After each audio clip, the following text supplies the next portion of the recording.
just calm down, Nelly. Nelson. Nell, what are some other Nell names? You got Nell from the movie Nell, Nelly, Nelson, and Nendrick? I don't know. Nendrick. All of you, calm down, sit down, shut up, pay attention. It is time for a jam-packed Rage Select podcast, and this week I am not deliriously tired. So check that out. Oh, yeah, he's I'm not. actually like conscious, and I'm not in a bad mood. I'm Jeff. I'm Mike. I know that I know, Michael. I know that I'm in a bad mood a lot right now. I'm not quite happens. ready to go into it.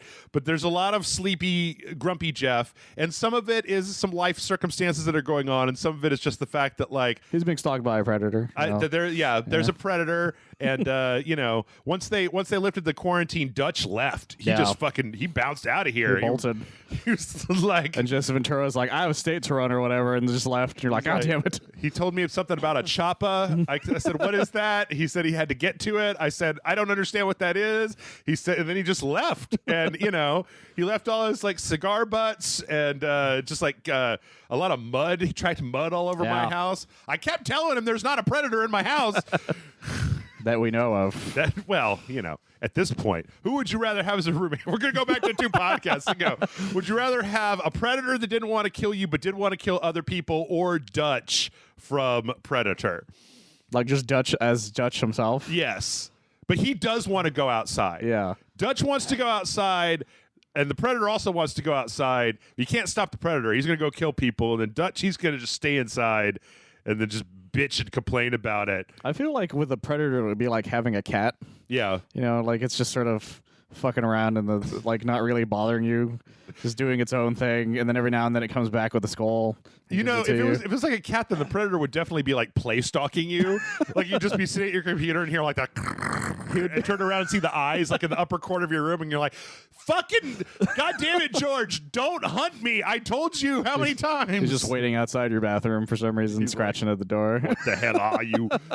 He just keeps like a cat. He just keeps going out and killing people, and then like leaving their carcass on your front step, leaving just a skull with a spinal column on your front steps, and you're just like, "Oh God, this shit again." My dog did that once, actually, or one of my dogs when I lived with my parents. Yeah, we lived in this chunk of land in Kyle, so there's dead deer everywhere, and so my mom's golden retriever showed up with a deer skull with its spine still intact. And just walked up to me all proudly, and I was just like, I don't know whether or not to be mad or impressed. That's metal as fuck, man. I'm impressed. I'm like, hey, thanks, buddy. It was pretty cool. You got me. You know what? I mean, like, I know that some people get irritated when I talk about it, but like, I kind of am cool with whatever dogs want to do. Like, dogs are amazing and incredible, and I love them. No. And like, if they want to bring me dead things, then I'm cool. I'm really super cool with that. My dog dug this ditch in my super tiny backyard, like a little bowl to lay down in, right? Well, over the past year, that little bowl has gotten full of like leaves and sticks and shit. And when he tries to go get it out, he'll like do a good job pushing everything to one side, and then he turns around to that side. He's like, "Oh shit, there's a bunch of stuff here," and so then he pushes it all right back to where it was, and then he looks down at it and he turns and looks at me, and I'm just like, "I watched you do it." But so now he's moved like right to the one side of that. He started a new ditch, and I'm like, I'm gonna have to buy soil at this rate because it's just gonna get down to the bedrock. He's just gonna escape. Yeah, trying to give you a pull. That's all he's doing. Build an interconnected series of tunnels. He's gonna build one of those John Rambo or those Rambo Last Blood complex. I mean, what a contrived fucking plot device. By the way, did I already say this is a Rage Select podcast and then I'm Jeff? Yes, we did. Okay, good. And then we talked about Rambo. Okay. And the Predator, yes. and the Predator, and the Predator bro. I'm an equal opportunity '80s action star, absolutely person. Well, it's good that we rambled on about that because I didn't do jack shit last week. I ate Taco Bell again, which it was bad, and then last night I ate Wendy's again, which was also bad. I'm out of time these days. I don't have time to like cook for myself. Oh yeah, I know the feeling. So I'm like, fuck. Plus, Wendy's has that thing where it's like you can pick any 2 chicken products for $5, and I was like, 10 nuggets and a home-style sandwich and some fries. That's too much chicken. Too much chicken. No, yeah. So have you done anything worth noting? I started playing Mario Rabbids. Oh. Finally. I bought it on Black Friday, actually, and I just never got around to playing it Did until I recently. let you borrow that? I let somebody borrow it. Okay. I was going to at one point, but then I decided against it. But yeah, Black Friday had happened, and I bought a couple games I haven't started. One was this one, and the other one is Breath of the Wild, which I still haven't started. And you picked Rabbids over Breath of the Wild? It was one of those things where, like, it's there's not a giant world to explore. Yeah. So it's not one of those things where I have to worry about the world sort of becoming overwhelming, if that makes sense. Oh, boy. And so I just sort of went from there. Okay, sorry, we're going to adjust this microphone while Michael is talking. Yeah, and it's actually, I like it a lot, though. It's really straightforward.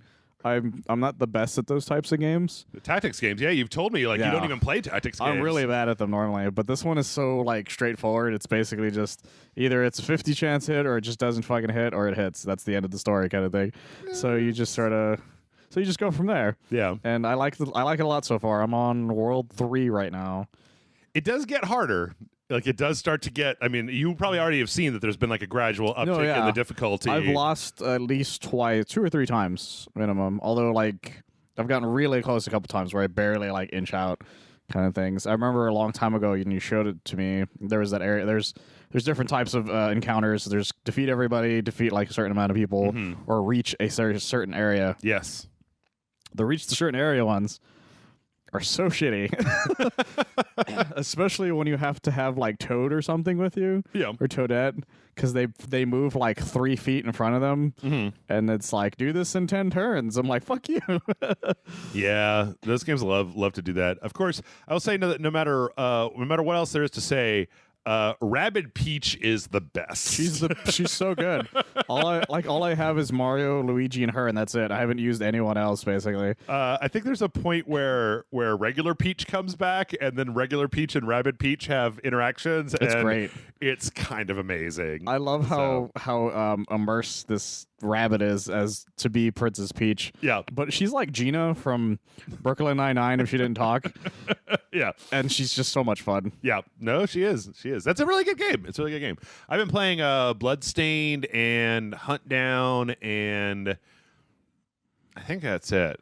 I had a brief moment where I was going to try to play Animal Crossing, and then I got bored. Oh yeah, you started on that of Animal Crossing. I had a whole plan for Animal Crossing, and then I was like, I'm bored of this. I played the Jay and Bob game, which I think I mentioned on a video or something. Yeah, and I made it to the last level, and that's about as far as I got. I didn't think that game was very good. It's like I mentioned to you like a long time ago. It's Double Dragon 1. Yeah. With like one Battletoads like level. Yeah. Which that level sucks, by the way. It's the worst level of that entire game. The original sucked. I don't know why people have like nostalgia for Battletoads. That game is hard and bad. I don't like it. Like, yeah, it has like it's like kind of like the tunnel level in Battletoads. Yeah. People don't know what I'm talking about. It's this really ridiculously hard level. So they made one like that, but with shopping carts. And the only reason I got past it was I glitched out the fucking game. Yeah. Because when you do single player, you can switch between Jay and Bob, and I switched to Jay, and it fucked up and took me to the next level in this glitchy look. I beat that level, and it counted it, and I was cool with it. Yeah. Yeah. Yeah, that game is really difficult for like just purely because of mechanics. Like if it played like Streets of Rage 4, it wouldn't be so bad. Nope. But it plays like Double Dragon 1, and it oversteps its boss battles because of it that way. I can't count the number of times in Streets of Rage 4 that I was like punching a guy and then another guy started walking up behind me and just kind of instinctually I hit in the other direction and then you just backhand them real fast. And it's like they didn't have to rely on the cheap shit in Streets of Rage 4 because that game was like legit awesome. Yeah. So there's a lot. That's the thing is there's so many really good beat 'em ups out right now. Yeah. And like in period that is just it doesn't hold up as well because of what it is. And honestly, it's it just feels like a palette swap, right? Like a ROM hack almost. Actually, that's a great point. Absolutely. And honestly, it's actually supposed to. It's kind of like the way what the hell is that? That Rocket Man-ish type Capcom game. Remember that game? Dark Void. Oh, remember Dark Void came out with a Nintendo version? You mean Rocketeer? No, when Capcom made this game that was like the Rocketeer. Right, but you said Rocket Man. Sorry, yeah, that was so my I was fault. trying to figure out like which Capcom game was about fault. Billy Joel. Yeah, wrong. See, you're fucking up now. Yeah, I'm all messed up. Yep. Everything's on fire. What's his name? Who's the Rocket Man? Elton John. Elton John. There we go. But yeah, they made that Rocketeer Nintendo thing, like the Dark Void Zero. Yeah. It's basically that because they're already making another beat 'em up called Chronic Blunt Punch. Oh yeah, I saw that when I was looking for art assets. Yeah, so that's what it is. It's supposed to be like the Dark Void Zero to that, or like that bloodstained Curse of the Moon. Actually, yeah, exactly. Like the demake. It's absolutely like that. Okay, that's exactly what it's supposed to be. Okay, and so they've been working on Chronic Blunt Punch for a while, actually. So that's a surprise this one even came out. So I'm looking for. I'm hopefully looking forward to Chronic Blunt Punch if it plays better than this thing does. Have your dreams not been destroyed when it comes to the Jay and Silent Bob? They have not franchise yet because I still really like Jay and Bob stuff. Okay, I thought that last movie was. Oh my god, I'm not even going into. I liked it a lot. I'm not even going into it. Ooh, I'm not going into it. That was me. Instead, let's go into the. All right, this whole podcast. This whole podcast, Michael, is about the future. We are going to the future. Oh, by the way, I watched Future Man Season 3. That shit's awesome. Also, I watched Scrubs all the way to Season 9, and then I started listening to the podcast with the two guys. And they in the first episode, they were talking about how everybody hated Scrubs Season 9, and I'm like, I don't know. I think this is a fine spinoff. Well, it was Season 9 instead of just... It was supposed to be a spinoff. It's a whole thing, guys. Okay. It's a whole thing. Yeah. Studios and such. I don't know. Like, I was kind of tired of all the regular people, and I'm like, hey, look, new people, new problems. I get to know a whole new cast. Great. Anyway, the future. Let us look to the future of video games. And we're going to start this week with this really, really cool Unreal Engine 5 demo that was put out last week. This is basically a demo for what Unreal Engine 5 is going to do, and it's split up. Unreal Engine 5 is split up into three different. They talked about three different things: Nanite, Lumen. Or it was mostly Nanite, Lumen, and then there was another one. Was it their particle generation? The triangles thing, or whatever. Yeah. So basically, let's split it up into three things. The first thing is that, and this is going to get a little nerdy. This is kind of like the Mark Cerny thing that they did for Sony, like, except that they had the good sense to basically make like this weird Tomb Raider ripoff game that looked really cool. Yeah. Instead of just having Mark Cerny be like point to PowerPoint slides and go like, meh. Triangles. Yeah. Imagine the Illuminati. Yes. See how many triangles there are. So the first thing is that apparently this engine will be able to take, and this is going to take a little explaining, because I just don't know how many people are into this as much as I am, but it's going to be able to take like raw scans of the world or like raw models that were created in ZBrush and then dynamically pipe them into a game. So for anybody who doesn't know, like, you know, this is the best way I found in a lot of the articles to talk about it. You know how 3D CGI movies look really, really good? Yeah. And like 3D CGI games look, or 3D games look less good, right? Well, if you make a super detailed model, you have to kind of like compress it in order to get it into a video game. And a lot of times you have to put what's called a normal map on it, where you like compress a lot of the detail down and you create this file. And a lot of times if you're putting it in a specific lighting location, you'll have to like kind of paint the lighting onto it and stuff like that. Apparently, Unreal Engine 5, you could just put the raw fucking huge asset in, and then the Unreal 5 engine will render what is needed for that on the fly instead of you having to create a separate asset for it. Or I was talking to Michael about back in the old days when you had games and there was like a 3D model that was really far away and you could see that it was garbage, and then the closer it got, it turned into slightly less garbage, and then as it got up next to you, it was obvious that here's the real one, right? Yeah. But this would be able to do all that without any programmers having to create all three of those models. It would just take one super high-res model, like somebody does a concept art, somebody else does the model. You can plop that in, and then like this engine handles that. And you can multiply it. You can put a whole bunch of them in it. And it's really impressive what it's outputting. Super exciting, actually. Also, they talked about it in the beginning, but you can also do, and this is something I've seen a lot for a long time, 3D scans of actual locations. Oh, yeah. So you can take like CAD data and like 3D scans of a location and then put them into this engine, and it will basically dynamically render it, which all this, and even the other stuff we're going to talk about, takes, the whole point of this is it's going to take a lot of load off of programmers and like game companies that make stuff. Yeah. The other thing, the Lumen, was their lighting engine, which is dynamic, which means that, a lot of games don't have like a lighting engine where the primary light source changes very much, right? Like if you go into a dark room, as near as I can understand, there'll be like a version of the dark room, and then when you turn the light on, there'll kind of be like a version of the lit room, and there's some of that stuff. But this is a lot of what's going on with ray tracing as well.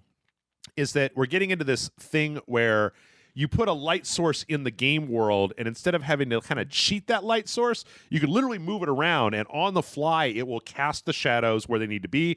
It will do the specular highlights where, like, if it hits rock, it'll reflect differently from metal, or like if there are two light sources, so you have like a primary and a secondary, and then they'll mix and cast the shadows the right way. And all this is happening dynamically instead of having to be like super pre-programmed. Yeah, which means that when you think about it, like, it means that, again, programmers will have a lot more flexibility because you can just kind of like move stuff around. Like, the best thing that I can think of is, whenever like Rockstar or like some of the Metal Gears have done this, where they'll do like a time lapse and show you like the lighting of the world from like day to night. But that never really happens. That doesn't happen very much in game, and like, no, at least not when you're like really staring at something. Yeah, and a lot of this too has to do with like the fact that this is all being generated on the fly.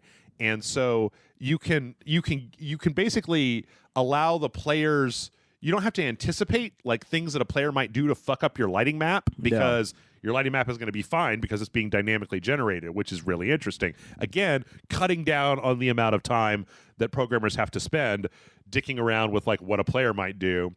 And the final thing, I don't know if I have the name for it in here, was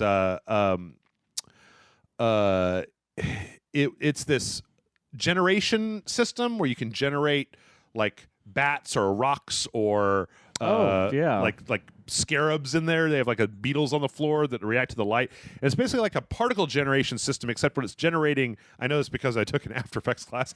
It's like a particle, like, brief aside, like when you make smoke in After Effects, you create a particle generator and make like a bunch of bubbles, and then you put like a big smear over all of those bubbles, and then that kind of makes it look like smoke. Oh, okay. And this is kind of similar in that, like, you could use particle generation where, like, if a gunshot hits a wall, sparks fly off and they're generated.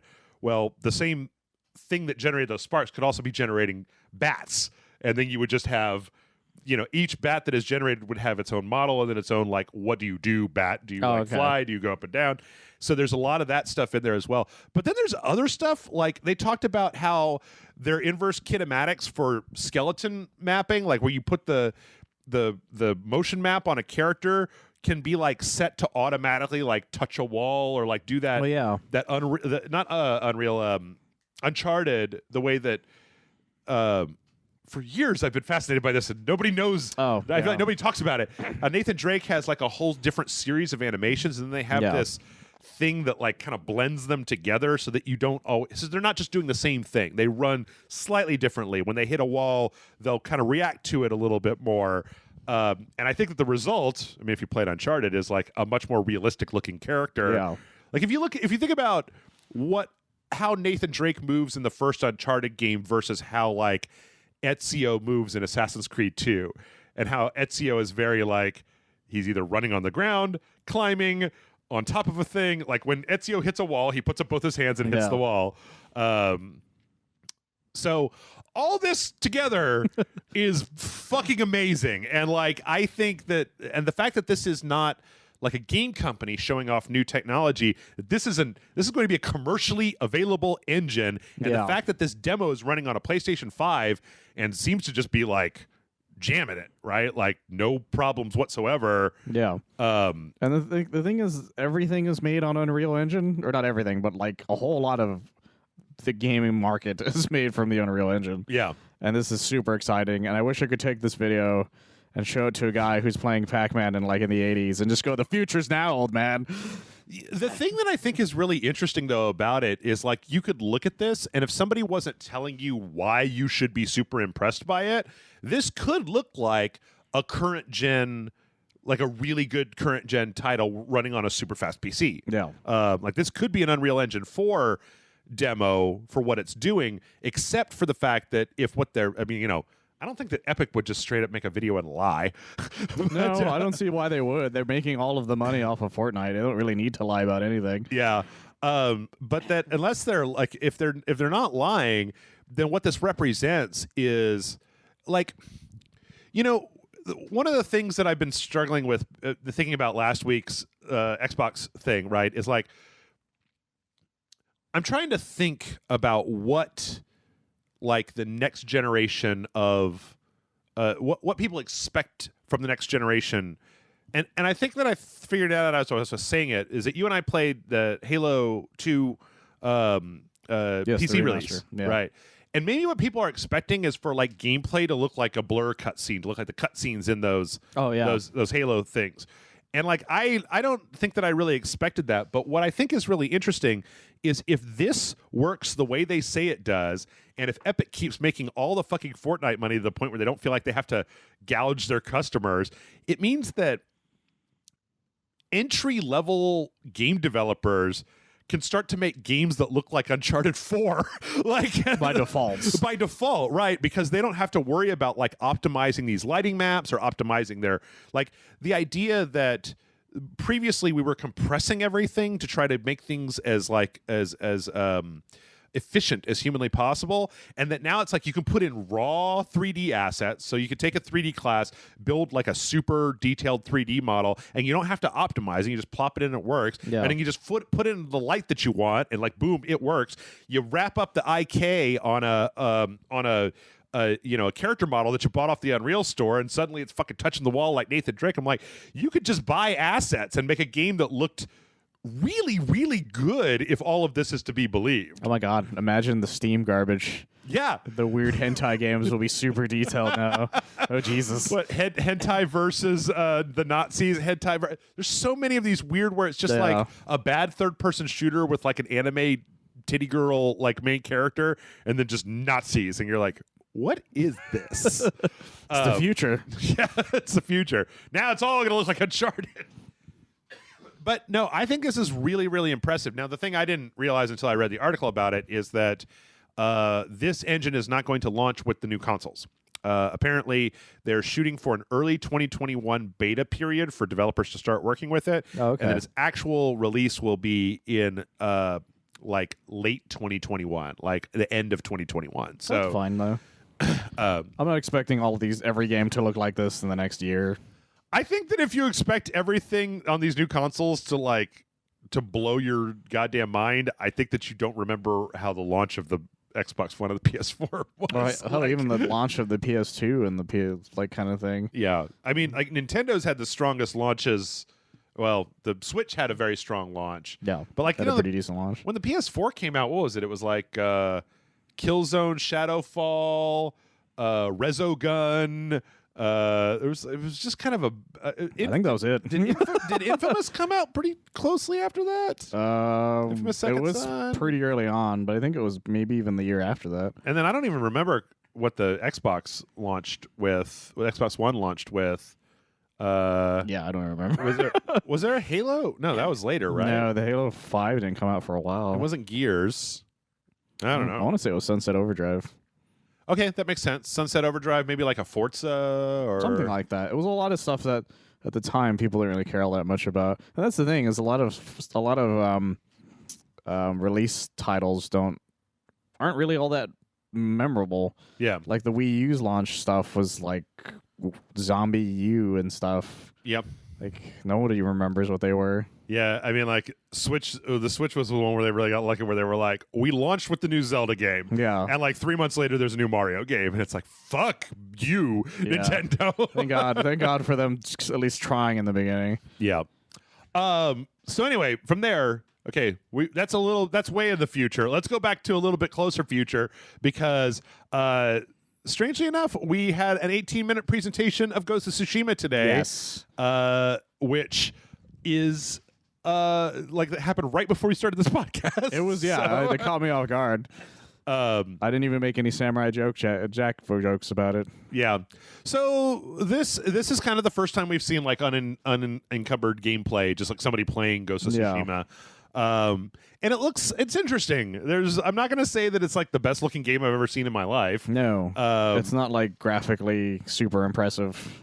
In fact, a lot of it feels like there's like this, I don't know. It feels like they keep moving the sun to be right in front of the character all the time. Like there's parts of this that seem really washed out.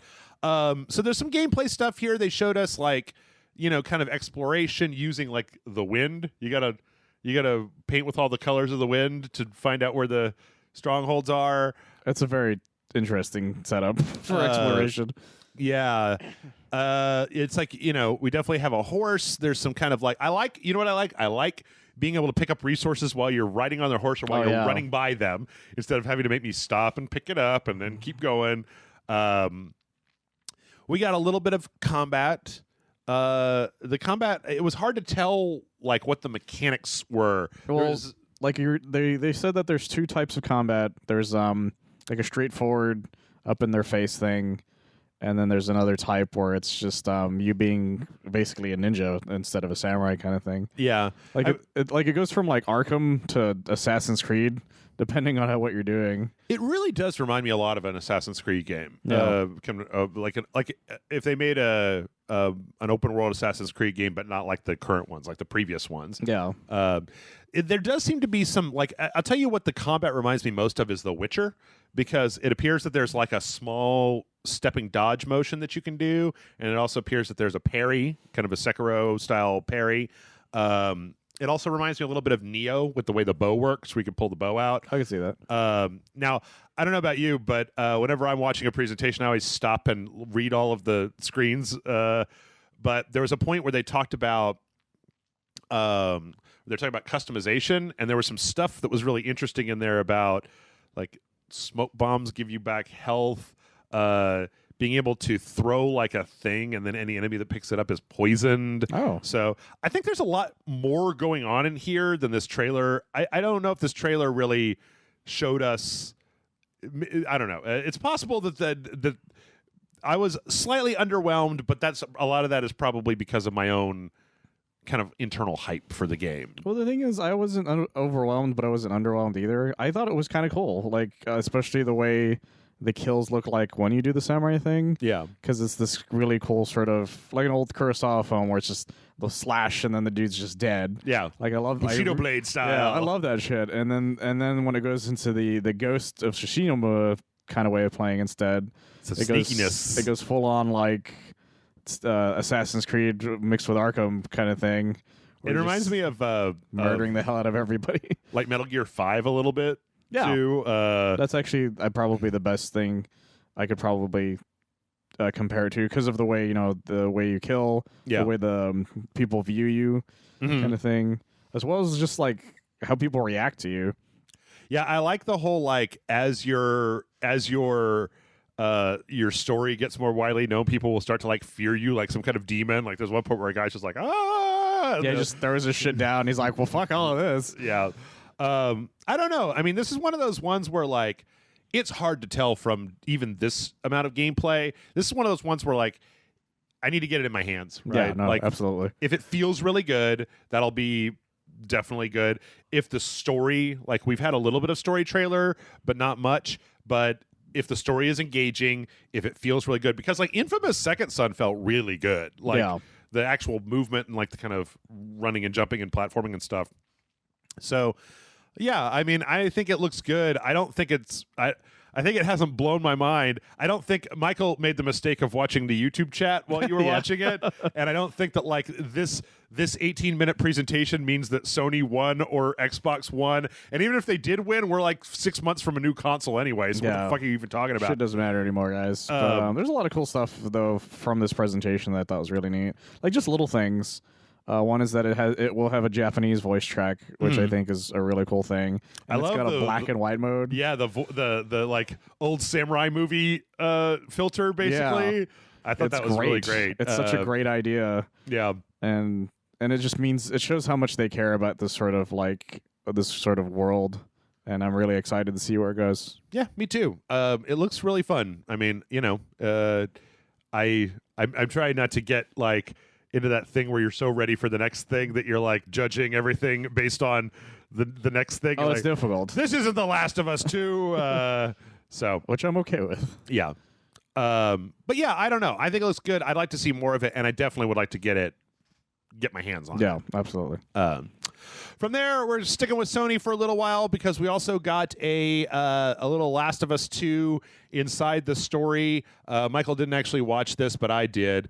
It was kind of interesting because in this they actually addressed, like, this one guy was like, yeah, so we got to the end of Last of Us, and I was like, should we even make a Last of Us 2? And then apparently Neil Druckmann, like, came and talked to him, and he was like, this is what I think we should do for Last of Us 2. And the guy was like, oh, no, shit, we need to do that. Like, oh, boy. So that was kind of the only thing out of this video worth noting. To say more would probably be, if anybody wants to go in completely with no information whatsoever, don't worry, I'm not going to say anything about it. But this video did make me a little bit more excited for it. Like, I think I've got a good idea just through osmosis and the trailers and things about, like, what the overall general story is for Last of Us 2. And I think it could make it could be, I can see where you could go with it in a way that makes it very interesting, because I think that the story is going to be less about, like, the versus the zombie world and more about, like, humanity, the dark side of humanity type of thing. So, which, sometimes can be overwrought and bad, or sometimes can be really good. Yeah, it goes one way or the other a lot of times with these types of plot areas. All I'm going to say is that if I have to flash back to, like, an 8-year-old Ellie mission, I don't want to play this game. This is my least favorite part of, like, 2 of the 4 Uncharted games. Yeah, they're really bad about that. Young Drake parts, like young Indiana Jones up levels. God. Yeah. So there's nothing really new in this trailer, but, like, I don't know. I still want to get my hands on this. There's been a lot of other stuff. I watch some weird YouTube channels sometimes. It was like just all these. Last week we talked about with Chris about Sony or Naughty Dog or a company that Sony employs, which I think that third one is the way that it goes, have been, like, really aggressively striking any YouTube videos that get anywhere near spoilers or sometimes even talk about Last of Us 2. And, like, I'm really torn on it because on the one hand, like, I am a fan of free speech. I mean, don't do it to me, but you can go wherever you want to. And don't tell me about your life. You can speak freely wherever you want to. I mean, nobody can arrest you, right? Like, you're not going to get, like, put in internet jail for freely speaking. On the other hand, the people that have access to these spoilers are jackasses. Or like, if you want to keep it to yourself and your own community, great. But, like, one of the things that Sony was doing was DMCA striking memes on Reddit because people were making Last of Us 2 spoiler memes and then trying to spread them around. And if I fucking see a Last of Us 2 spoiler meme on my Facebook because somebody's being an asshole, well, then I'm just like, you know what? Fuck free speech. I just want to play a video game. Is that so much to ask for? Like, it's true. All of it. So, I don't know. I'm still up in the air on that one. Anyway, so from there, we also got probably the least news of the week. Sony announced this PlayStation Studios with this kind of, Michael totally nailed it. Yeah. This, like, little Marvel intro. A little Marvel intro to the PlayStation universe. Yeah. It's just basically the little PlayStation XO triangle circle with, like, Aloy and Kratos and fucking Sackboy is in there and Ratchet. I'm like, make another Ratchet and Clank game, you cowards. There's only been one this generation. You know how many PlayStation 3 Ratchet and Clank games there were? 4. And I played all of them all the way to the end. There were 4 of them for this? Yes. I thought there was only... Okay. Damn, that's a lot. There might have been 3. It might have only been 3. But I know there was the remake of the first one. Yeah, and there was, like, the time one, and there was, like, the negative dimension one, like, where the multiple Clanks or whatever. Ratchet and Clank is amazing. I think it's great, but maybe we'll get another PlayStation All-Stars. Amazing. Don't you do that. I was trying to say good things about it. That's why they wanted to be a universe, Jeff. They want to make more PlayStation All-Stars. I think they just wanted to be the, like, production studio. They're going to try to make the Avengers by teaming up all of the PlayStation people. I'd play that. Fuck. Ugh. I mean, it's like, it's fine if it's... No, it's not. No, it's not. I was going to say, it's fine if it's like Kratos and Ellie, but I'm like, no, I don't want to even see that. I would just keep them separate, man. Get Zack Snyder to make a very depressing game. I don't even want much. I don't even want any connections because I'm going to have to read, like, listicles for the rest of my life. That's like, did you know that Horizon Zero Dawn takes place in the same world as The Last of Us hundreds of years in the future? I'm like, I don't fucking care. There's going to be a lot of those if they do that. What does that matter? It's going to be that thing where they start connecting different TV shows together because the one guy had appeared in one thing, but that guy also appeared in this other thing. Did you know that Kratos is actually Ratchet's great-great-grandfather? How's that work? Doom has that. Yeah. All right, so we'll be seeing some of those PlayStation games, some of those new PlayStation Studios games on the PS5, and we actually got a report this week. There's been a lot of kind of like, I feel like scuttlebutt going around about whether PlayStation's going to be able to hit their launch mark on the holiday, and this week they came out and basically said, yes, they are going to be able to do their launch. I get the feeling that we're probably going to be looking at a like medium first wave that sells all the way the fuck out, and then like 6 months before we get the next wave, or 3 months, or like something. Apparently right now the PlayStation 4s have been a little bit backed up, so they've been dipping into existing stock because they're not making any new ones, but they say that they are still on track to get the launch out this Christmas. But whether you'll be buying a PlayStation or an Xbox One, who knows, because a name I've not heard in a long time, Michael, your namesake, Michael Pachter. Remember Michael Pachter?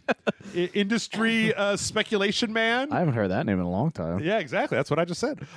Came out this week and basically said that his prediction is that Microsoft is waiting to price the Series X until Sony puts out a price for the PS5, and then they will attempt to undercut it by like $100. Because Pachter says that he's added up the specs on the PS5 and that it can't be less than $500. And the idea that if the Series X has more out of like less customized parts in it, so that like as soon as Sony announces that the PS5 is $500, Microsoft will announce that the Series X is $400, which is what a current generation system retails for outside of deals and shit. Well, it's what they did. It's what technically Sony did to them. Yes. It's just that the main reason Microsoft did it to themselves is because they were really desperate to let Kinect be a thing. Oh yeah, and I remember. So now they're going for it. They're waiting for it. I want Sony to fuck with them and just announce it to be hella cheap, and then they're gonna make it super cheap, so they lose a lot of money. And Sony's like, "Psych," and then changes the price again. Let me ask you a question. I mean, have you decided if you're probably gonna be buying a PS5? The odds are I'm probably going to buy a PS5 only because there's so many. Because the thing that they set out right was that the PS5 most likely will be backwards compatible with a lot of PS4 games. Yeah, and I have a lot of PS4 games. Sure, kind of thing. So it's kind of like the idea of an Android and an iPhone guy kind of thing. Like I already have a lot of things on this one thing. You're sticking in the ecosystem. So it would make sense to go to the next ecosystem. That doesn't mean that I don't want an Xbox Series X later down the line, because I still like Halo. And I have to wait for the new Halo to come out for me to look at it, kind of thing. I think it's weird because I also think that Microsoft is trying to have all parts of. They're trying to have their cake and eat it too. Because like, okay, they're going to undercut the PS5, but they also said that every Series X game for the first year will be compatible with the Xbox One and the Xbox One X. So it's like, well, if one has a platform exclusivity thing and one does not, I have an Xbox One X. Yeah, like, you have the really nice version. Honestly, I would be the one who'd probably consider getting an Xbox from right away because I have the normal Xbox One right now. Yeah. If I had an Xbox One X, that is a special day one edition of the Xbox One. But it's only like 500 gigs kind of thing. But here's the thing, it's one of those things where it's like if I had, the original DS kind of, or 3DS, and then they came out with a new 3DS. Yeah, of course I would end up of course I would want to get the new one because it's such a large jump in quality, and that's really what I think they're hoping for. Yeah, because a lot of people probably didn't buy the One X the way they thought they would, and so they're hoping maybe they'll do that little skip in between kind of thing from the regular Xbox to the Series X. Yeah, I think a lot of it just depends on what games, right? Like, that's true too. We don't even really know for the PlayStation what launch games there are. We do know that Assassin's Creed. It's going to be Knack 3. What's that? It's going to be Knack 3. Fuck you, Knack 3. We do know that Assassin's Creed Valhalla is coming out. And actually, I find this a really strange thing. Like, in Zoolander where Will Ferrell is like, I feel like I'm taking crazy pills. Oh, yeah. Like, I feel like I watched a different Xbox Series X presentation than everybody else, because last week who's this guy? He's like the producer. He's the director on Assassin's Creed Valhalla, like, apologized on Twitter. Said, "Hello all, you rightfully expected to see more today. We have a long marketing campaign ahead of us. You will see in-depth gameplay and a lot more info about the game. Thank you for your excitement and passion. Be patient with us and be kind. It will be worth it." I mean, first off, you're not going to hurt Ubisoft's feelings. Like, they don't have feelings anymore. No, they're French. Yeah. Well, they are also French. But I just... I mean, like, I guess I didn't have an expectation for what this presentation was going to be. And like what I saw was a bunch of games that looked like they were running on like better systems with better particles and lighting effects and shit like that. Yeah. And I was like, I didn't expect a 20-minute gameplay walkthrough of Assassin's Creed at the end of the Series X thing. Microsoft doesn't hardly do that shit. Like I don't know. I don't know what they really expected, to be honest. But like the trailer that they put out, I mean, I was like, well, I think a lot of this is in game. I think that it's at least using in-game models. It's not in-game it's not like somebody controlling it with a stick. Yeah. But I think that a lot of these are the actual character models. Like I don't think this is fully CGI rendered fake out bullshots, right? Like this isn't just like a Blur Studios production. Yeah, this is all the in-game graphics, how it probably will look for the most part. But then, like I'm looking at on the Xbox channel, I'm looking at the trailer for Assassin's Creed Valhalla. It's got 6.7 thousand upvotes and 7.4 thousand downvotes. Oh my god, really? Why? Like what? Why? Like I just don't understand what the thing is. Like I don't know. People have gotten their expectations were just so high. They're expecting so much more now because, and I think it's part of it's because everyone is desperate to want to be like. It's that thing that we keep talking about. Everybody wants to be the one who says our console has won from like nonsense kind of thing. Like they're just waiting for the thing to point at to be like, look, it's better than you. It's like, what? That doesn't. No one cares in reality. Yeah, it's fine. I mean, like if you really give a shit about it, like, look, okay, I know that these consoles are not $0, right? But I have been in this situation before where like you buy as an Xbox Series X, right? Yeah. And there's not no games to play on it. Yeah. There's games to fucking play on it. And then like, over the next couple of years, like you get your tax refund, you get a little Christmas money, you got, oh shit, like I got a bonus for this quarter, right? Oh, I saved $100 last paycheck. Hey, I got $500. I'm going to go buy a PlayStation 5. And then like, oh, okay. And then 2 years after that, it's like, I'm going to go buy a Switch. And it's like, I don't understand this whole like you won. I'm like, well, the concept of winning is so alien to me. I've got like 3 different Sony platforms, like 4 different Nintendo platforms, like 2 different Microsoft platforms all sitting over there. And I know it's my job to do this shit, but like it didn't break the bank either. I'm not rich. I don't make a lot of money. So yeah, that's the thing. It's like I don't really get the argument anymore. Like it was a fun little thing back in the day because it was just this little idea of like it was a schoolyard thing. It was just like you wanted to show that you were better in certain ways, sure, kind of thing. Because you were just a bunch of little shits you didn't really understand, kind of thing. But now you're like, but a lot of these people now are like grown adults who are just like, my thing is better than your thing. It's like it doesn't matter anymore, guys. It stopped mattering a long time ago. I'm gonna go one step further. I don't care. Like you could like if there was somebody who like I knew and all they ever did was they were just like, ha ha, you don't have a new Xbox. The new Xbox is so much better. And I'd be like, right, but I still have ways to play video games. Like video games, I don't know. Anyway. Of all the things. Anyway. But I'm sure that some people will feel bad because we also got this report that apparently Assassin's Creed Valhalla is going to run at least at 30 frames per second. And this means that it's probably going to be running at 30 frames per second, which apparently goes into this thing where everybody thought that everything was going to be running. Well, there was a report about the Series X that it supported up to 120 frames per second, which I don't think a lot of TVs do. But it wasn't really a report so much as it was that that beginning presentation when they were just saying as many buzzwords as they possibly could. Yes. And 120 frames per second popped into somebody's sentence. Yeah. So it can do 120 frames per second. But Assassin's Creed Valhalla only runs at 30 frames per second. Therefore, it's garbage. So it's pure garbage. I don't know, man. I don't know. I don't get it. I had some more Assassin's Creed Valhalla, but I'm going to just skip that.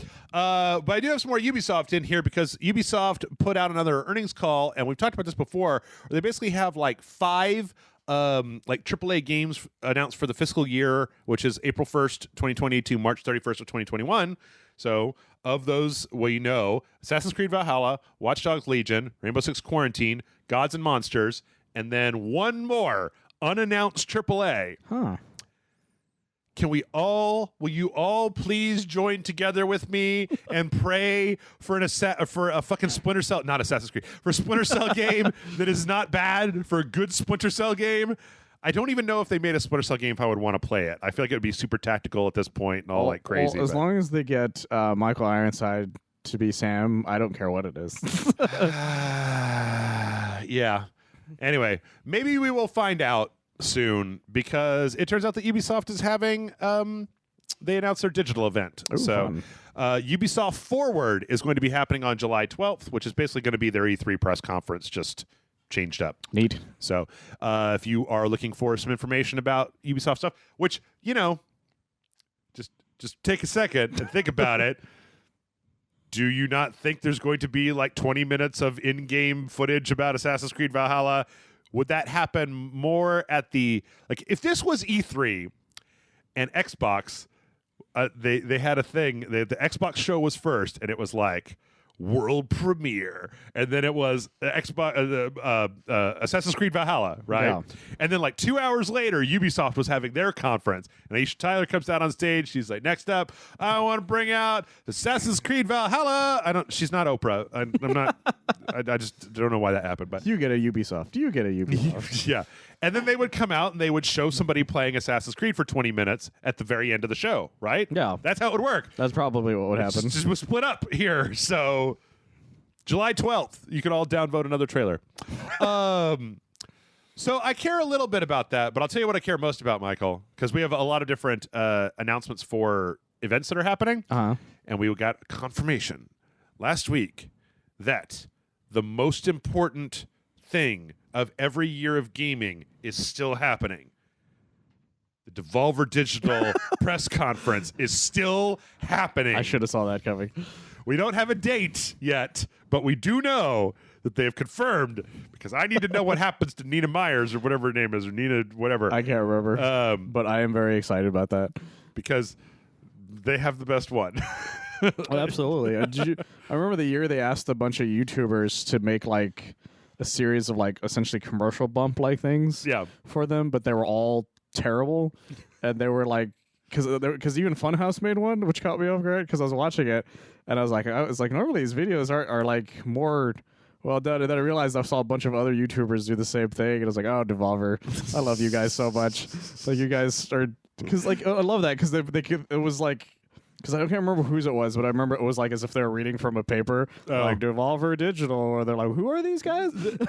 Oh well, they had that where they got it was like Suda51, or was it Swery? It was one of the two of them. They like remoted in. Oh yeah, it was like the only thing, and he was like, "I'm so pleased to." What is this again? And he's like, "What the fuck is Devolver Digital?" And he just like walks away, and that was it. I love them. I love Devolver because they know exactly who they are, and they know exactly who their audience is. Yep. And they know how to get themselves out there. Mm-hmm. And God bless them. I agree. Also, we got confirmation that the physical Tokyo Game Show will not be happening this year. Oh, okay. But there definitely will be some kind of cyber event, some kind of streaming event. It'll be in Second Life. You know what I think is so crazy is that like everybody figured this shit out, right? Like GDC figured it out, and like the Tokyo Game Show figured it out. Only E3 was so bad that Jeff Keighley gets to rule this summer, like in their stead. Well, without Jeff Keighley, they're powerless, apparently. Apparently.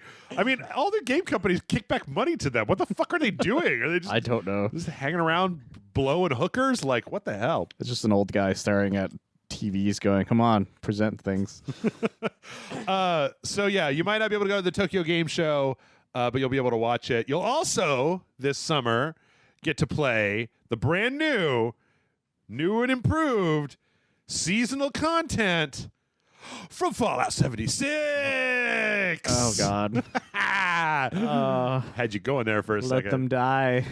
So Fallout 76 announced that they're going to have seasons now. They're going to have one in the summer, one in the fall, one in the winter, and they're going to be themed, and they're going to have things. They're going to have like a little roadmap that you have to go through. It looks like one of them is going to have like new story content. So basically, I feel like what this means, Michael, is that we all just need to uninstall Fallout 76, and then in 4 years we can come back and actually play the game. Yeah. Once it's done, there's like 12 seasons, and all the regular people figured out how to play the game, and they've done all the bug fixes, and then we can all go play Fallout 76. I'm never gonna touch that thing. No? Really? It's just it's has not won me over in any way. Okay. And they consistently just All right, you don't want to play Fallout 76. I get that. Trust me. But do you want to play the Elder Scrolls 6? No? No, I don't know. I wasn't really the biggest Elder Scrolls guy on the planet. Dan, that was a perfect setup. Well, you can't because last week Pete Hines basically was asked about Elder Scrolls 6 on Twitter, and he was like, we are not even going to start working on Elder Scrolls 6 until we finish Starfield, and we haven't even shown you anything from Starfield yet. My God. And then he said, probably one of the more interesting passive-aggressive things I've ever seen on Twitter. So if you're coming at me for details now and not years from now, I'm failing to properly manage your expectations.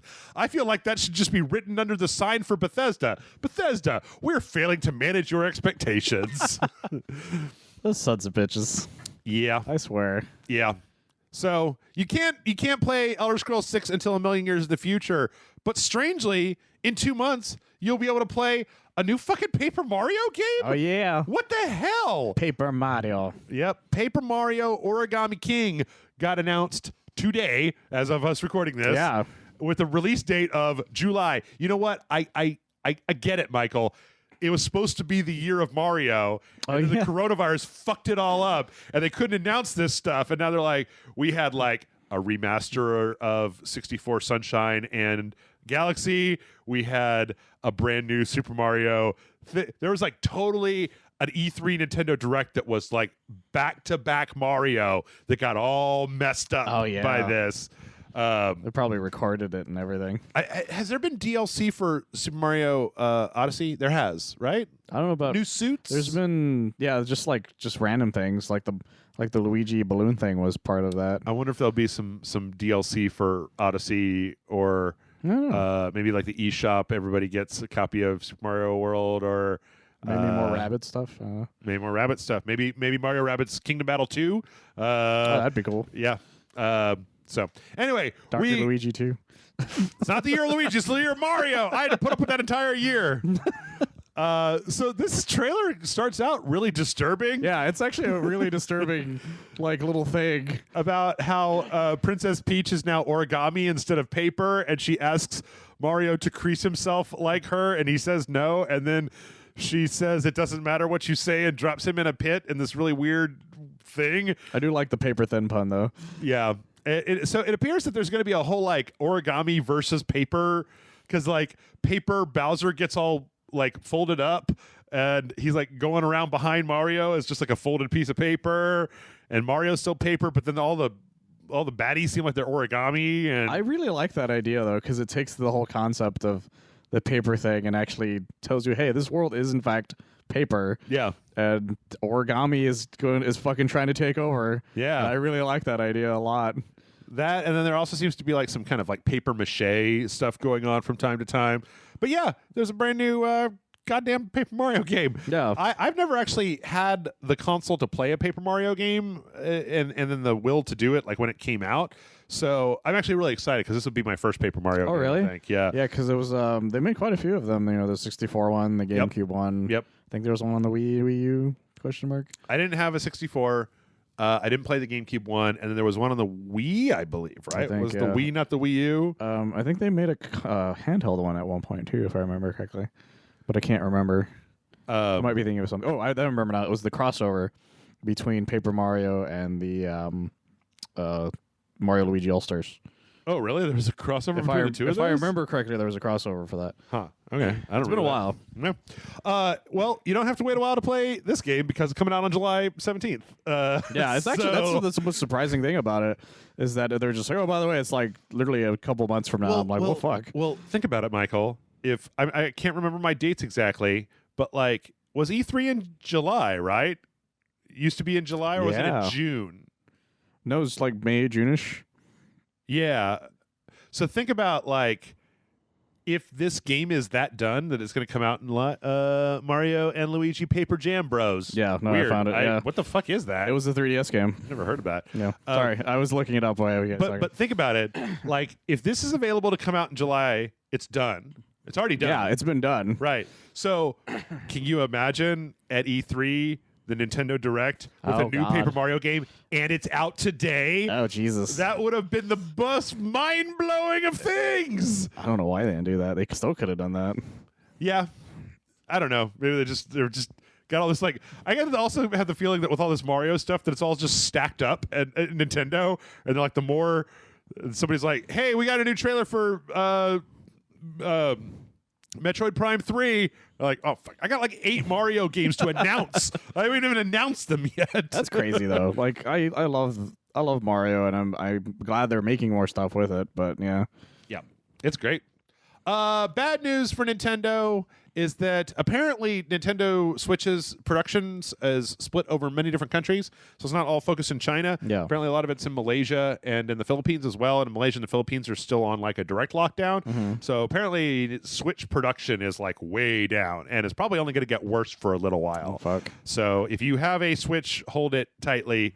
Don't let anybody see it. I've actually seen a lot of stories about people ordering replacement parts for a Switch and then assembling a Switch by basically ordering each replacement part That's and then amazing. just screwing them all together and having a Switch.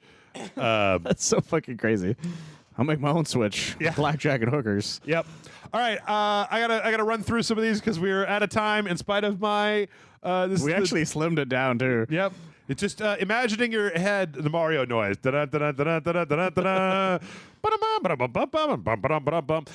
So Grand Theft Auto 5 is free on the Epic Game Store, and it's so free and so anticipated that it literally knocked Epic's servers offline, including the servers that validate people to play Fortnite. Oh, fuck. So there was so much demand for this motherfucker that people couldn't play Fortnite for a little while. Oh, fuck. By the time this goes up, it will definitely be fixed, but I just thought that was fun. Still, goddamn. Yeah.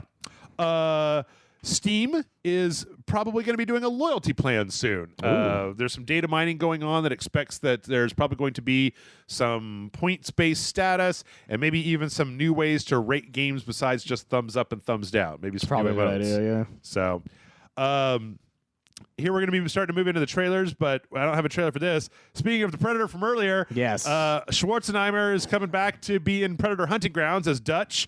Apparently, they've also recorded a bunch of like audio logs about like what happened to Dutch after Predator. Really? That'll be in there. I think it's kind of weird to me though. This is going to be paid DLC for a $40 game that came out a month ago. That was fast. Yeah. Oh, jeez. I think that Ilphonic is probably trying to make up for the fact that their Friday the 13th got so fucking boned. That's true. Yeah. They got super fucked on that one.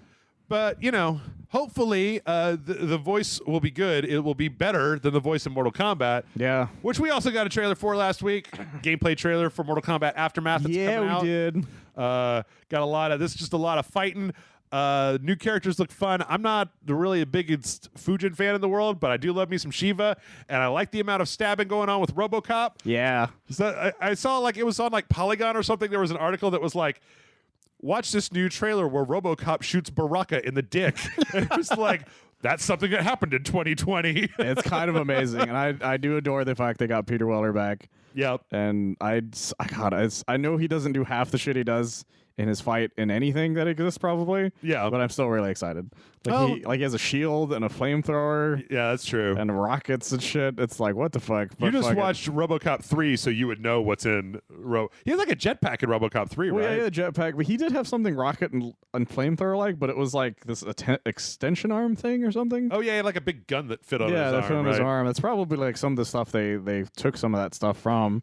But the giant like weird shield, it was definitely not something he had. I think it's fine. Yeah, it's still pretty cool. I like the fact that he's got a fatality where the ED209 comes out and blasts on people. I do love that he has that like tiger roar still. Yeah, 209. Yeah, yeah. It all looks great, and I can't wait to play it. I mean, we talked about this before. I do think. Wait, did the trailer for this came out last week? Right? Yeah. Chris didn't give a shit about it last week. So, really? Yeah. Well, he was just like, I don't understand Mortal Kombat. How do you guys like this thing so much? It looks stupid. And I'm like, that's the whole point. That kind of is the point. There's a fatality where Shiva throws an arcade machine at you. They don't give a fuck. Stage fatalities. Yes, new stage fatalities. At least it looks like it is. But there was some question about like whether this is too expensive. Where like. Mortal Kombat was $60. The season 1 pass was like $40, and then you got a whole expansion for another $40, and it's like, wow. But on the other hand, I don't know. I would be interested to hear your side. My side is that's the way that fucking game expansions work. Wait for a sale. Like, Don't buy it day one. Like there's always an upcharge for buying something on day one as opposed to waiting for a sale. I got the season pass for Mortal Kombat for $12. Yeah, because that's the thing. Like with fighting games, is either you wait and you miss like the opening point where everybody's awful at something, kind of thing, or you get it like right away, but you spend the money for it. I did the math on how much money I spent on Dragon Ball Z Fighters, and it was like almost $200. There you go, kind of thing. And for Mortal Kombat, like is very, very much the same. Like every fighting game I've owned at some point, I've spent way more because I was one of those guys who bought everything day one. Sure. So even the DLC for Injustice 1. When I was still working retail, I still spent like almost $200 buying all that stuff, even though like almost a year or two later, you can buy all that stuff together for $20. Sure. Yeah, like I mean, at some it's point, all up to you. At some point, there will be a Mortal Kombat 11 Game of the Year edition that has all of the DLC in it, and it will start as retailing for $60 and go down from there.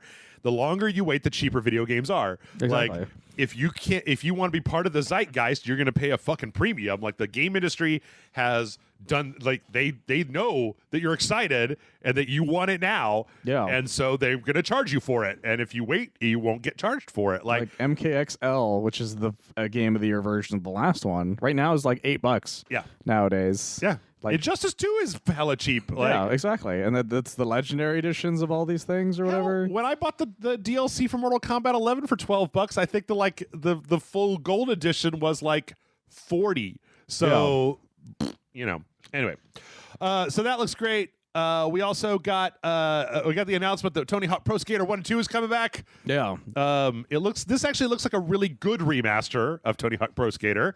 As opposed to the last thing, like it looks good, as opposed to the last one that looked like garbage. Tony Hawk 5, the insanity that was Tony Hawk 5. Yeah, you can go check out the what happened about Tony Hawk Pro Skater 5. It's amazing. You should watch it. That's really interesting. But this looks like, this looks like a good one, right? This looks like a good remaster. We looked it up. It's $40. Yes. And if you pre-order it on the Xbox, you get access to the warehouse level that was like the demo, or whatever. Yeah. I think there's a beta for something like yeah, and that warehouse I think was the original demo for the first game. Pretty sure. Correctly. They also got all the music. They got all the music licensing for it, so which is a huge deal when it comes to remastering stuff like this. Mm-hmm. Because without the original soundtrack to stuff, remasters fall apart quickly. Yeah, I agree. But it looks good. I don't know. I might.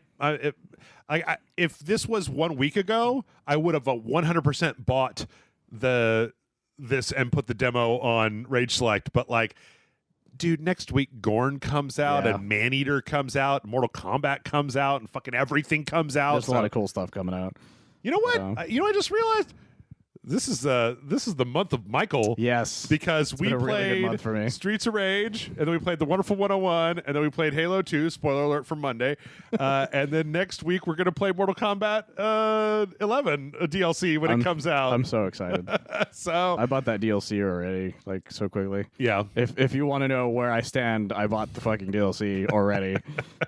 Where do you stand on organized crime? You pro or con? That's how Mafia works, or whatever. We also got a trailer for the Mafia trilogy that's happening. It's a teaser though. It's a super tease. Well, except that what was this? PlayStation Network Portugal. I love it when this happens. One of the nope,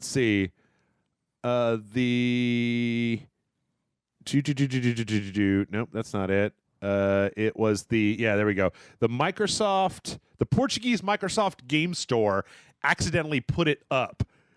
And part of when they put it up is that it had screenshots. And those screenshots show Mafia 1 and Mafia 2 completely remastered. Oh, wow. With like really nice looking footage. I've always heard that Mafia 2 was great. The main problem was that there just weren't enough NPCs on the streets. That's what I heard about it, yeah. So maybe we'll go check it out. Wasn't Mafia 1 the one that you actually had to follow traffic laws or something in? Yes. I remember that was its downfall. Yes. I wanted to love Mafia 1 so much, and then it was like, if you speed in Mafia 1, you will immediately get pulled over. And like the speed limit in the 1920s was like 40 max. And it was like, it's 8 miles away. It's going to take me forever. What, are you kidding here? Yeah, it was. I wonder if they fixed that. Me too. But I don't know. I liked Mafia 3, and Mafia 2 I played a little bit of, but I would be much more interested in playing a full remaster. Speaking of crazy stuff, I'm not going to spend too long on this, but Empire of Sin is John Romero's daughter's game that she's making, Brenda Romero. Oh, yeah. And for Mother's Day, they put out this thing where they talked about John Romero's great-grandmother, who apparently in Nogales in the 20s ran several brothels and had like a green parrot on her shoulder, smoked cigarettes, and would tell jokes in Spanish that then the parrot would do the punchline for, won the lottery, and then stopped being a madam and retired. And she is now a character in this video game. That's so batshit insane. I love how batshit insane that is. Yeah. Elvira Duarte Morales was her name, and she is part of it. Is part of this game now. So, oh my god, yeah, it's kind of insane. You go watch it. It's also insane that John Romero is part of a video game that's being made. Period. It's definitely that "what year is it" kind of thing. Yeah. Well, I tell you what, it's 1 year after the Elder Scrolls Blades came out on phones, because now it's out on the Switch, Michael. Yeah. You ready to play Elder Scrolls Blades on the Switch? No. Woo! Come on, man. You going to play it? It's free. You only have to wait for 6 days for any project to complete and open a treasure chest. Oh, God. I am actually downloading it because I want to see if they fix that shit. I don't know. Yeah, it's on a console, so maybe they did. Yeah. Because fuck. Otherwise, I don't think anybody's going to play this. I mean, I guess everybody's going to play something. There's ardent Fallout 76 supporters, right? It's true, yeah. You know. You guys are playing Fallout 76, though. Somebody will play it. And then last but not least, let's wrap things up with a few quickies. There's a new Harvest Moon game on the way. Ooh. On the Nintendo Switch. New engine, new graphics, called Harvest Moon One World. That's kind of all we know right now, but apparently it's going to be trying to go back to the roots of just being a farmer instead of anything that happened later. Lego Star Wars: The Skywalker Saga seems to have a release date for October. Oh yeah. So that'll be all of the Lego Star Wars games. Yeah, 9, right? Yeah, it's all 9 of them. 3 trilogies all together at the same time. In case you want to relive that. That's too many Lego games. I can't play that many Lego games. If I would probably just watch all the cutscenes, to be honest. Like, I'm sure somebody's going to do it, but I'll totally watch that. Because the Lego versions of stories are always a lot of fun. Like, I remember the original Lego version of saying that Darth Vader is his father as he pulls out a picture of him and Padme and he points at it and points at himself and points at him. Because that was before they used, like, dialogue in it. It was all pantomiming. Oh, yeah. It was like, was it Lord of the Rings where they started using the dialogue, but they still made jokes out of it? Yeah, because I think Barrymore's, like, shot by bananas or something, if I remember correctly, instead of arrows. Just a bunch of weird shit like that. Oh, Lego games. Also, we're pretty sure now that Diablo 2 Remaster is going to be happening. Oh, that's kind of neat. So this has been rumored for a while, but apparently Vicarious Visions, which is the people that did the Crash Bandicoot Remaster. God, they're all over the remasters, aren't they? Yeah, are going to be doing Diablo 2. They also did the Tony Hawk one. Did they? Yeah. Was it Vicarious Visions? Yeah. Oh, okay. Absolutely. Yeah, so... that's going to be happening, which will be cool. Another weird thing that came up last week is apparently it's been long enough that one of the concept artists on Diablo 3 put up a bunch of screenshots of some of the early concept work for Diablo 3. Huh. And it turns out that originally Diablo 3 looked a lot more like Diablo 2. Huh. It wasn't all super colorful and rainbows. It was like very dingy and very desaturated. So there you go. Oh, that's interesting. All you people who said it's too colorful, you were right? Question mark? You were close. You were close. So they looked into it and they said no. Yeah. So that's pretty cool. What's even cooler though is somebody hacked their PS4 save file for Final Fantasy VII to make Cloud wear a dress through the entire game, including all the cutscenes, because they're in the in-game engine. And so the result is amazing because Cloud is just wearing a motherfucking dress through the entire game. And there's all these really dramatic scenes where he's talking to somebody with his little cloud pigtails. The pigtails are the best part. And it's pretty amazing.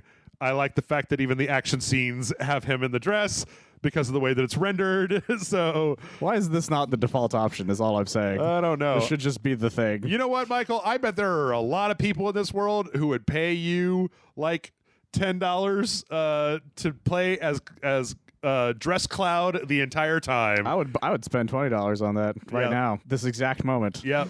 Cloud is a pretty girl. and that's how I'm going to play Final Fantasy VII. That's my canon. That's my head canon. It's like Mass Effect, where you choose between them or whatever. And last but not least, we couldn't stop unless we had an Animal Crossing story for the week, because there's always an Animal Crossing story.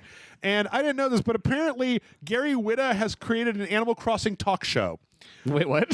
Yes, where he basically has created like a set, like a talk show set in Animal Crossing, and then imagine that it's like a talk show where it's like a podcast, except that you're watching them play Animal Crossing and the people emote. This is Greg, what's his name from the guy that was on that Greg Miller? Greg Miller, yeah. Oh, he has a kind of funny shirt. Yeah, I should have saw that coming. But then they do things like they even have segments where they like cut away to like there was a part that I had up briefly where it's like they cut away, you know, like in a talk show where they like cut away to somebody doing like a stand-up act. Yeah. Where they do that. They built this little set.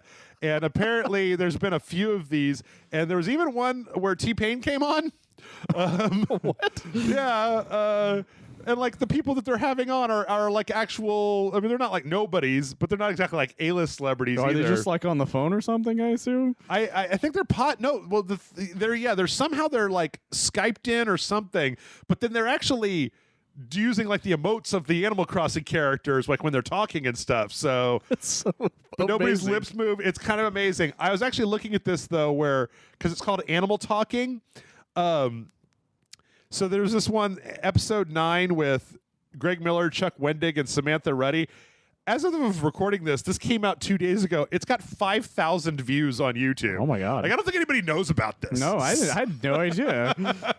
And apparently there are 9 episodes already, and Gary Whitta only has 7,000 subscribers.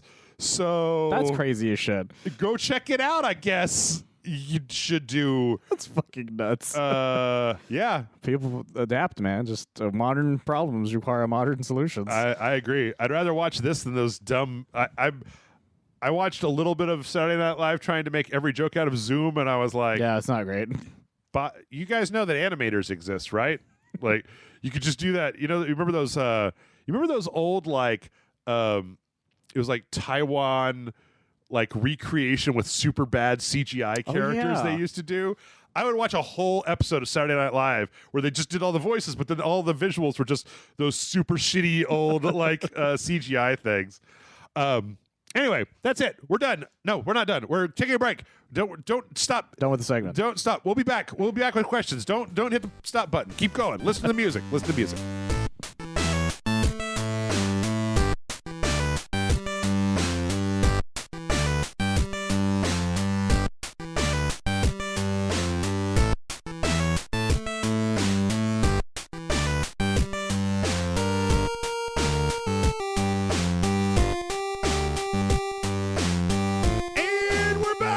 They didn't stop, Michael. I hope they didn't just stop the podcast because I accidentally said it was over. They're going to be like, wow. I think they're gone. There's still an hour. Oh, is it just you and me? It's just us by ourselves? It's all the crickets. All right, great. Let's talk about Metal Gear and Dragon Ball. Fuck yeah.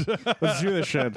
Let's start at the beginning. MailRaceLife.com is the email address to send your questions into, and we got one this week from Simon. Simon says, hello, fantastic Jeff and outstanding Michael. I have a quick comment and question for you to explore.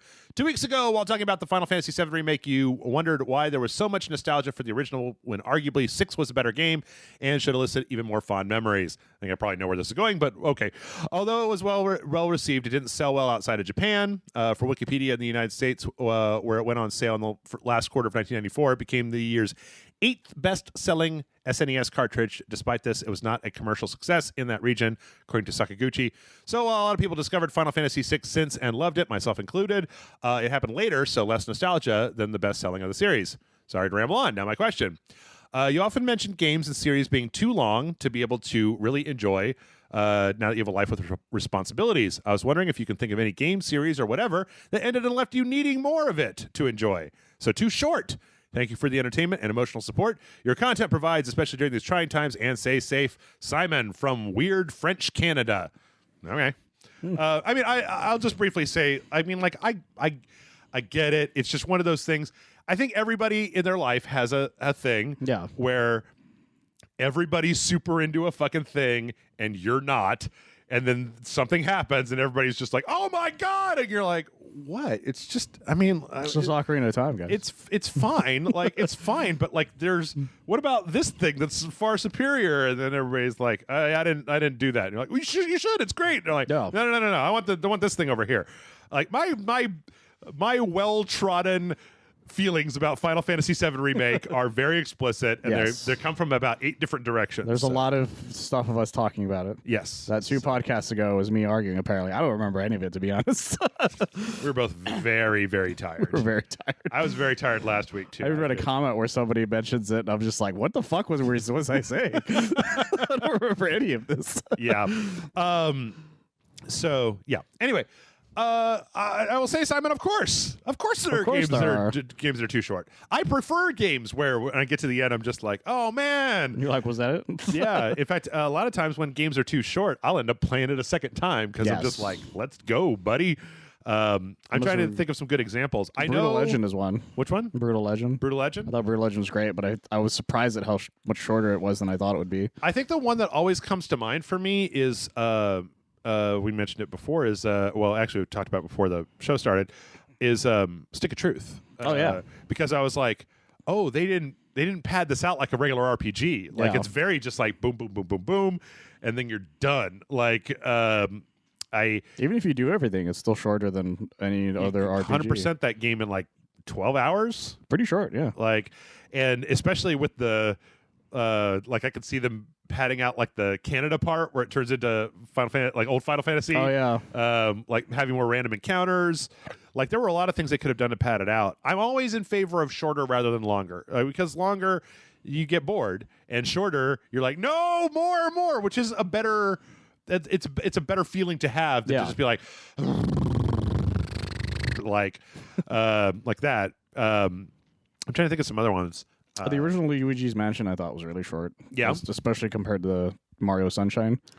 Like you could finish Luigi's Mansion in like an afternoon kind of thing. I think everybody forgets. Well, probably not. Everybody probably doesn't forget it. I don't know how many people play the single player campaigns, but Modern Warfare is like 4 hours long, something like that. Like the same with Titanfall. Titanfall 2. Oh yeah, Titanfall 2 was a snappy. But see, what's great about Titanfall 2 is that like I got to the end of Titanfall 2 and I was like, I want more Titanfall, and I was like multiplayer, and I was like, well, normally no, but don't mind if I do. And then I was like, holy shit, this is great, I love it.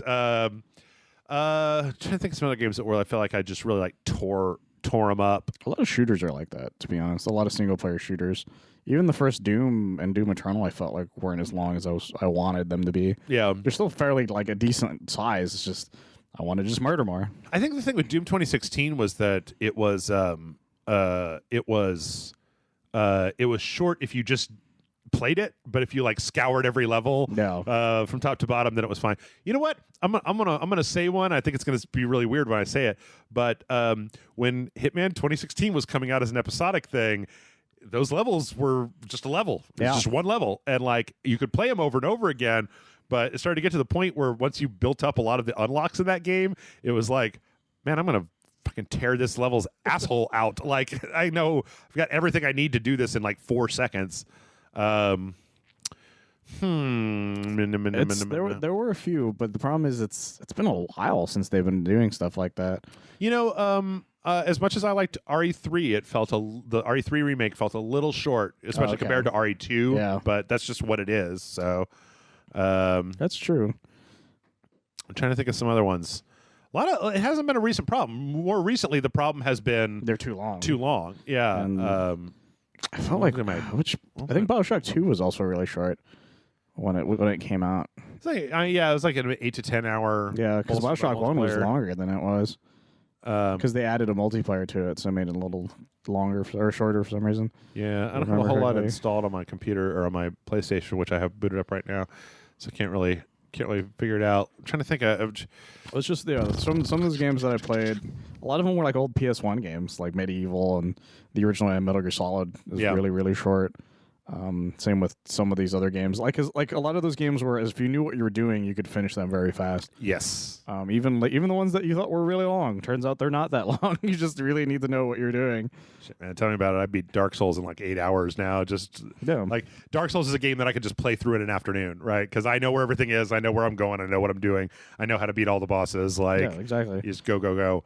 Like I used to beat Metal Gear Solid when I just felt like it. Like if I just had a day and I was like, I just feel like playing Metal Gear Solid 1, and I would just plow through that without any issues. I would do that with BioShock.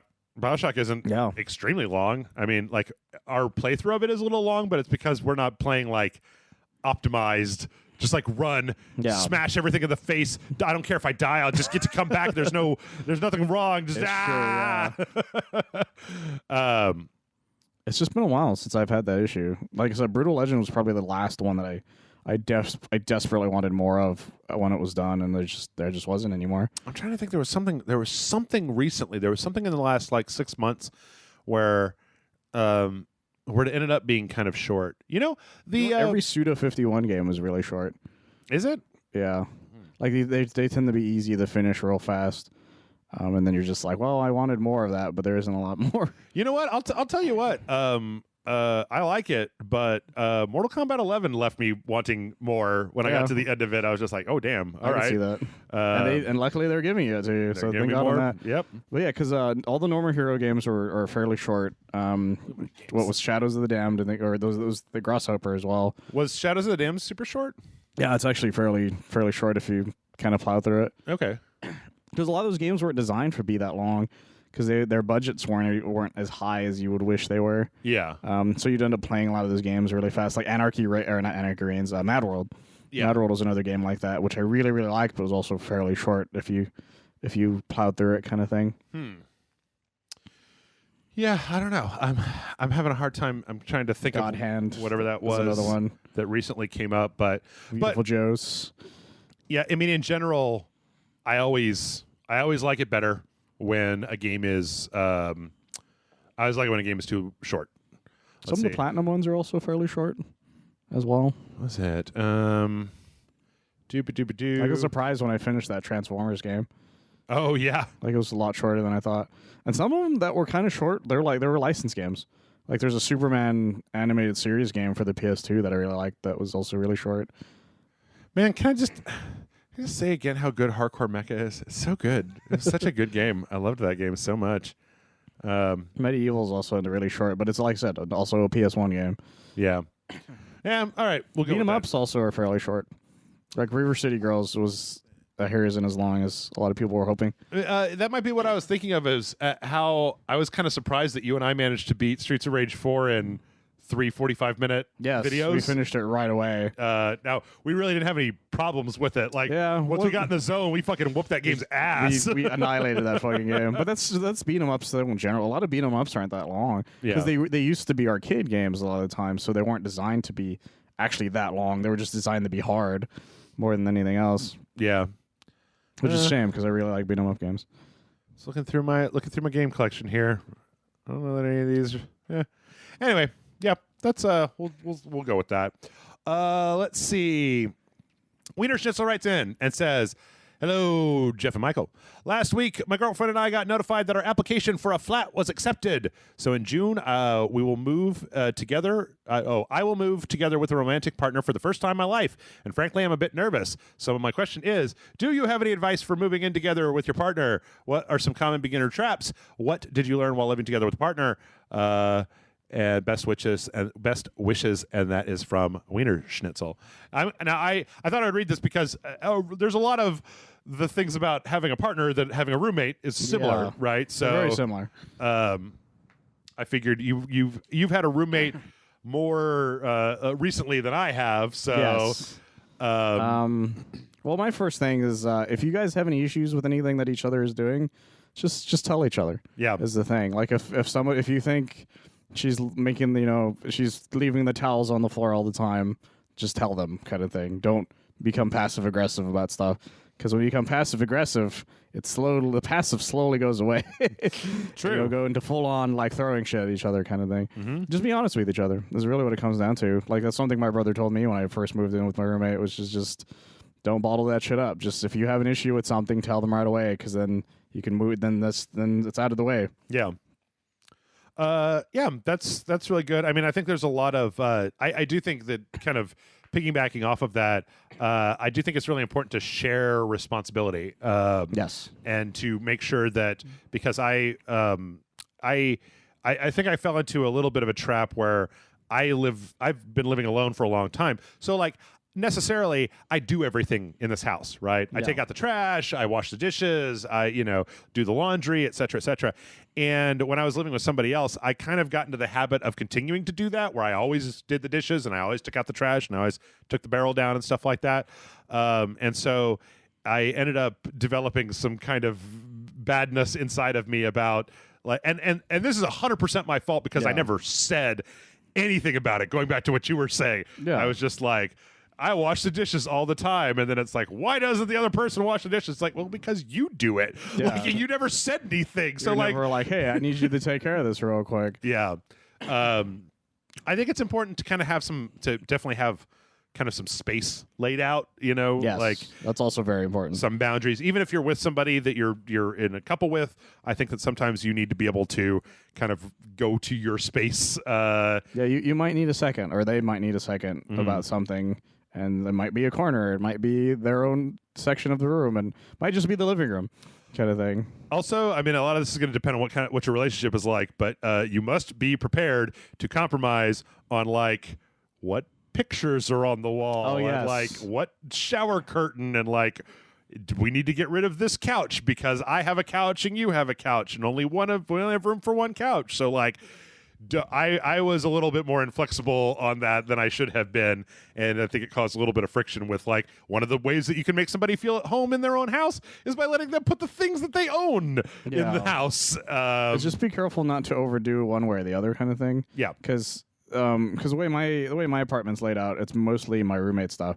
But that's because when we moved in, my roommate had a lot of shit. Yeah, and I didn't, because I didn't live on my own or not on my own per se, but I was living with my parents for a while, so everything I had was condensed into one room. Yeah, kind of thing, and so everything I own could still be condensed into one room if I tried hard enough. Yep, kind of thing. And so he had an actual apartment prior to me, so he already had like a couch and all these shit tons of posters on frames and stuff. So by the time I was like, well, I want to put something in this area, he's like, well, I also have this Rushmore poster, and I'm like, I like Rushmore a lot. And so we just put that up, kind of thing. Like, it's just like, look over what you guys have, and if you guys can agree on something together, then it is your space, kind of thing, or instead of just their space or my space, kind of thing. Yes, this would be both compromise and communication. Yeah, we have a Bill Murray section of our apartment, technically, because it's a Steve Zissou poster and a Ghostbusters poster right next to it. Okay. And then I have a Spider-Man wall that I did, where I just have a couple Spider-Man posters and shit on the one side of it. So yeah, just like choose an area. Like, that's another thing. Just choose an area and be like, this is my section. I'm just gonna add a bunch of random shit to it. Yeah. And then they can do the same thing if they want to. Yeah. Yep. Other than that, I don't know, because like, I'm single now, so. Don't follow my advice too closely, because well, yeah, the thing is, like, that's as far as my advice essentially goes, because I've never lived with a romantic partner. I stayed with a romantic partner for about a couple weeks at one point, but that was because I was visiting them. I wasn't like living with them or anything. But it still comes down to communication. Is really the most important part. So just communicate with each other. If something's bothering you, then you can mention to them, and hopefully she does the same, or vice versa. Or not really. I guess that's an assumption. But your partner, like, hopefully your partner does the same for you. Yeah. Like, just be as cordial as you can, and you'll be fine. I mean, whether it's a roommate or a partner or staying with your parents or whatever, there's kind of some different rules to living with other people than there is to living by yourself. Yes. And you have to take you can't continue living by yourself with another person. You need to, like, shift your thinking a little bit. Yeah. It's difficult, but it's doable. Give that a shot.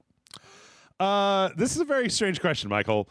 Swedish Latino writes in and says, hi, Jeff and Michael. I started working in the forest industry, and I drive a big forest machine. Some days ago, I hit a huge bull moose with said machine. Oh, geez. And the moose died. So now I have a moose that's being sent for treatment, and by that, like, separation into meat. This means that I will have a lot of meat in my freezer. from our 400-kilogram heavy friend. So my question is, do you have any recommendations for what I should cook? Moose meat is similar to beef. And also, have you guys ever hit an animal? It's freaky. Thanks for reading the recommendations. Drive safe, Swedish Latino. And he says, P.S. If I sound lighthearted about the situation, it's just my way of dealing with it. In reality, I'm kind of freaking out about it. Anyway, thanks for being awesome. You have the best entertainment on the internet. Well, thank you, Swedish Latino. Thank you. Here's a lot of meat. It's a lot of meat. You'll get used to hitting down animals with giant things. I've spoken to enough truck drivers that they stopped caring. I think I may have hit like a squirrel or something. I think one time a cat, like literally at the last minute, like ran right under the wheels of my car. It's one of those things. It's very hard to not hit something out here. Yeah. Well, especially I've got all this dumb wildlife. There's the fucking guinea fowl and the deer and all this shit in my neighborhood. Yeah, the guinea fowl here, have been multiplying, and now their flock is like 3 times as big as it was like 2 years ago. Oh, like, Jesus. It's because nobody's going out. Well, yeah. Well, it's because you're not supposed to murder them. And, no, there's that too. Yeah, to murder them. Make jerky. 400 kilograms. Well, freeze it, obviously. Yes, freeze first. Right? Like, freeze everything. But definitely make jerky, though. Jerky's good. I mean, like, so I would say that if it's like beef, I don't know. Okay, if it's a wild animal, it's not going to be tender, so you can't do steaks because it's going to be all, like, gamey. What I would probably do first would be to invest in a sausage grinder or like a meat grinder. Oh, okay. Because the thing that you can do with like venison or any other wild animal that's super gamey is you can cut it with like beef. So if you get like a high fat ground beef and then you cut or just like a high fat cut of meat, like a piece of meat that has a lot of fat on it, you'll probably have to go to a butcher. And then you take that and the gamey meat, and then you grind them together. You'll get the fat from the cow in with the which a lot of times game meat like venison tends to be more flavorful, but it's harder. It's dry. Like. Yeah. Have you ever just had like a straight deer burger, like a straight venison burger? I have. They're so dry. They're super dry. You got to cut that shit. They're tasty, but super fucking dry. Yeah. I think that you would probably do well to look up anything that uses deer. So I would say cutting it, sausage. I mean, if you're going to get a grinder, you might look at getting a sausage attachment. You can cure sausages. That might be a little much because it's like you have to make the sausage and you have to smoke the sausage. That's a whole thing. That's a whole process. But when it comes to other stuff, let's see, stew would work really well because you can cook a lot of it. Anything with ground beef, like burgers and sloppy joes and tacos and stuff like that. I think of anything else where you take a dry meat. It's been a long time. I used to make stuff with my dad all the time, but I think it's just been so long I couldn't tell you. Like roasts won't work because you still have to have the fat in there, or else it'll just be dry. I've gotten like really lean roasts. Oh, okay. And they're not very good because they're just super dry. I mean, you can make like a shitload of gravy and put it on there, but then you just got like super dry meat with a lot of gravy on it, and you're like, well, I say soup, chili, stew. Those are all going to be good. You can make big pots of them and then eat off of them for a while. Making a shitload of ground beef that's cut with actual meat and then freezing it, like, separating it and freezing it. That would definitely work. I think you could still grill it, I think. Grilling might work, maybe. I'd say you probably want to invest in, if you do want to cook it, I know I talk about them all the time, but like Binging with Babish has been doing, he has a part of his series called Basics with Babish, where he just does basic stuff. Yeah. And one of the things he did like a week ago as when this is coming out is pan sauces. So it's like, if you cook a piece of meat on a pan, all that shit that's left burned onto your pan is called fond. And so you take like usually a dry wine, and then you use it to scrape that up, and then you kind of add a few things, and you'll get like a sauce that you could put on like a chicken or meat or something like that. So you might look into learning how to do a sauce. I'm trying to think. You could always, if you wanted to do, you could always do you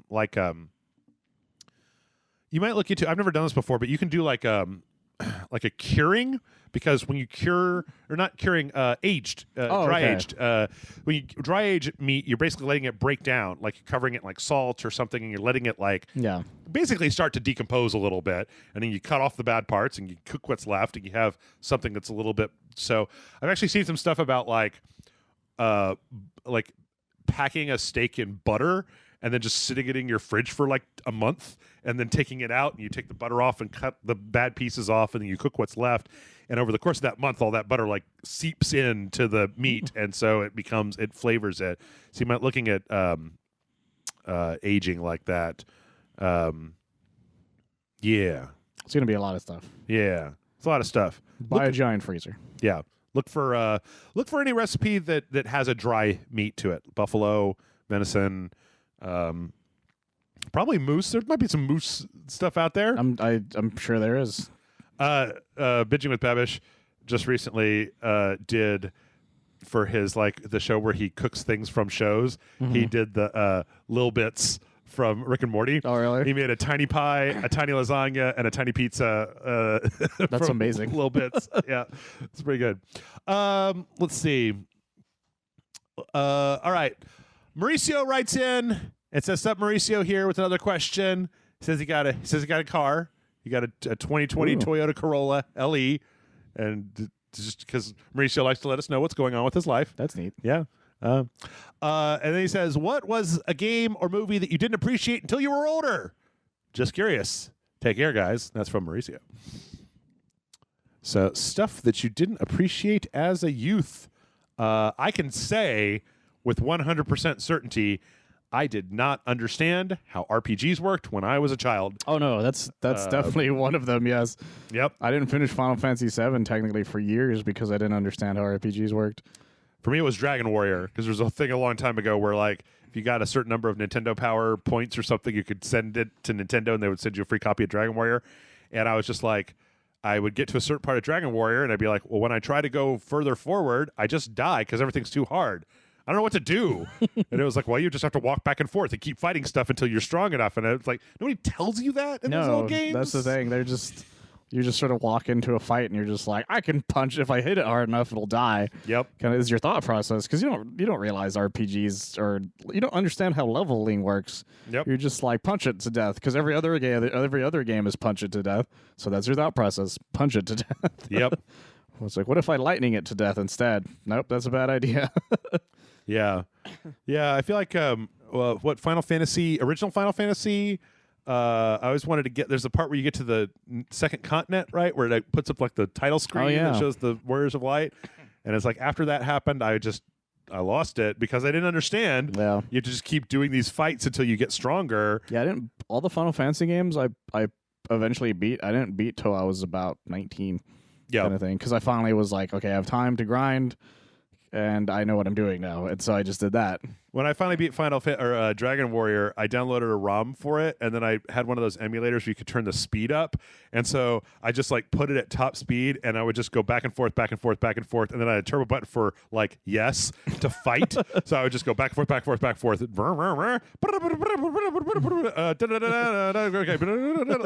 and I was just like watching a movie and doing that, and then by the time I got to I was like level 70 by the time I went to the level 30 area, and I was just like, yeah, fuck you, Dragon Warrior. Just annihilating everything. Yeah, fuck you. Who's a baby now? Not me. I'm a grown man. There's movies and TV shows are like that a lot. As I got older, I finally understood some of it, like the Godfather movies. I grew a lot more appreciative of them as I got older. The same with Raiders of the Lost Ark, Jaws. I ended up appreciating a lot more as I got older. I think a lot of the like for me at least, like Raiders and Star Wars, like those came out so early on in my life that it was just like, well, this is a given. This is what movies are like. And my dad would always try to tell me, like, no, we'd never seen anything like Raiders of the Lost Ark, where like, what's that action sequence starts in the middle and then it just fucking like goes. Like, we were used to like 5 minutes of action and then we're back to the story, and then like, oh, here's another 5 minutes of action. And here it was just like, the action starts and it doesn't fucking stop for like 25 minutes. You're just like, what? That's the thing. Yeah, there's a lot of things that I've looked at. Some games even I look at. I'm like, oh, like Metal Gear Solid. Look, I talk a lot about how much we like Metal Gear Solid. As a kid, I liked Metal Gear Solid because I thought it was wacky. It was this whole like little soldiers with weird ideas and stuff. But then as when I finally really paid attention to the plot, I think I was about like 16, and I was like, oh, there's a bunch of just weird shit going on in all of these plots. And then I finally started connecting all the dots. And I was like, oh, this shit is insane. And then I fell in love with everything. Yep. And that's the thing, is you don't really pay attention to the plots all that much until you get older, because your thought process when you're younger is just plow through the thing. Yeah. It's like, I'm gonna beat the shit out of this thing, and then you do, and they're like, what was the story about? I don't remember, kind of thing. Like Final Fantasy VII, I didn't remember what the main plot was for a long time. Like when the whole thing, when a certain person dies, I forgot the whole reason she even died. Yeah. Or the whole reason you were even in the area where she dies, kind of thing. Like I was like, oh, that's right, the whole thing and the planet and all that shit. I forgot. Like it just never occurred to me, kind of thing, as a kid, because I was just like, I'm just in the area where the wall attacks me to death, kind of thing. Yeah. Like that's your remembering as a kid was the enemies themselves, not the plot points that were going on there. Yeah.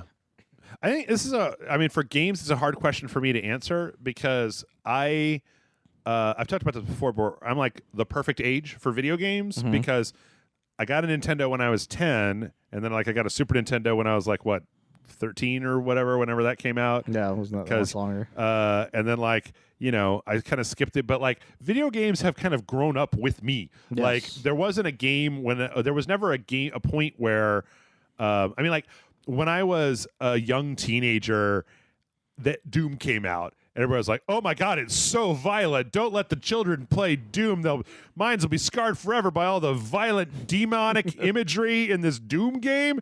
And I was like, fuck yeah, because I was like an early teenager. So I was like, oh yeah, I love this. I love it.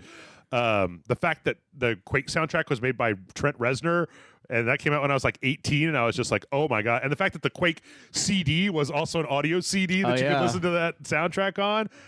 It was so like right the right place for me. So a lot of that probably explains, going back to the Final Fantasy VII thing, where like I played Final Fantasy VII when I was like in my late teenage years, like my late teens, early 20s type of place. So and the thing is that I had already played Dragon Warrior and Final Fantasy 4 and 6 and like, the Suikoden games and things like that. Like I'd played a lot of games up until that point, so it was like, oh, this is a very good RPG. But like Final Fantasy 3 was the one that blew my mind because it suddenly was just doing all this stuff I'd never seen a game like that do before. And then 7 comes out, and it's like, and I do want to say that I was trying to think back on like remembering the feeling of seeing the graphics for Final Fantasy VII and being like, this is the best looking video game I have ever seen in my entire life. Yeah.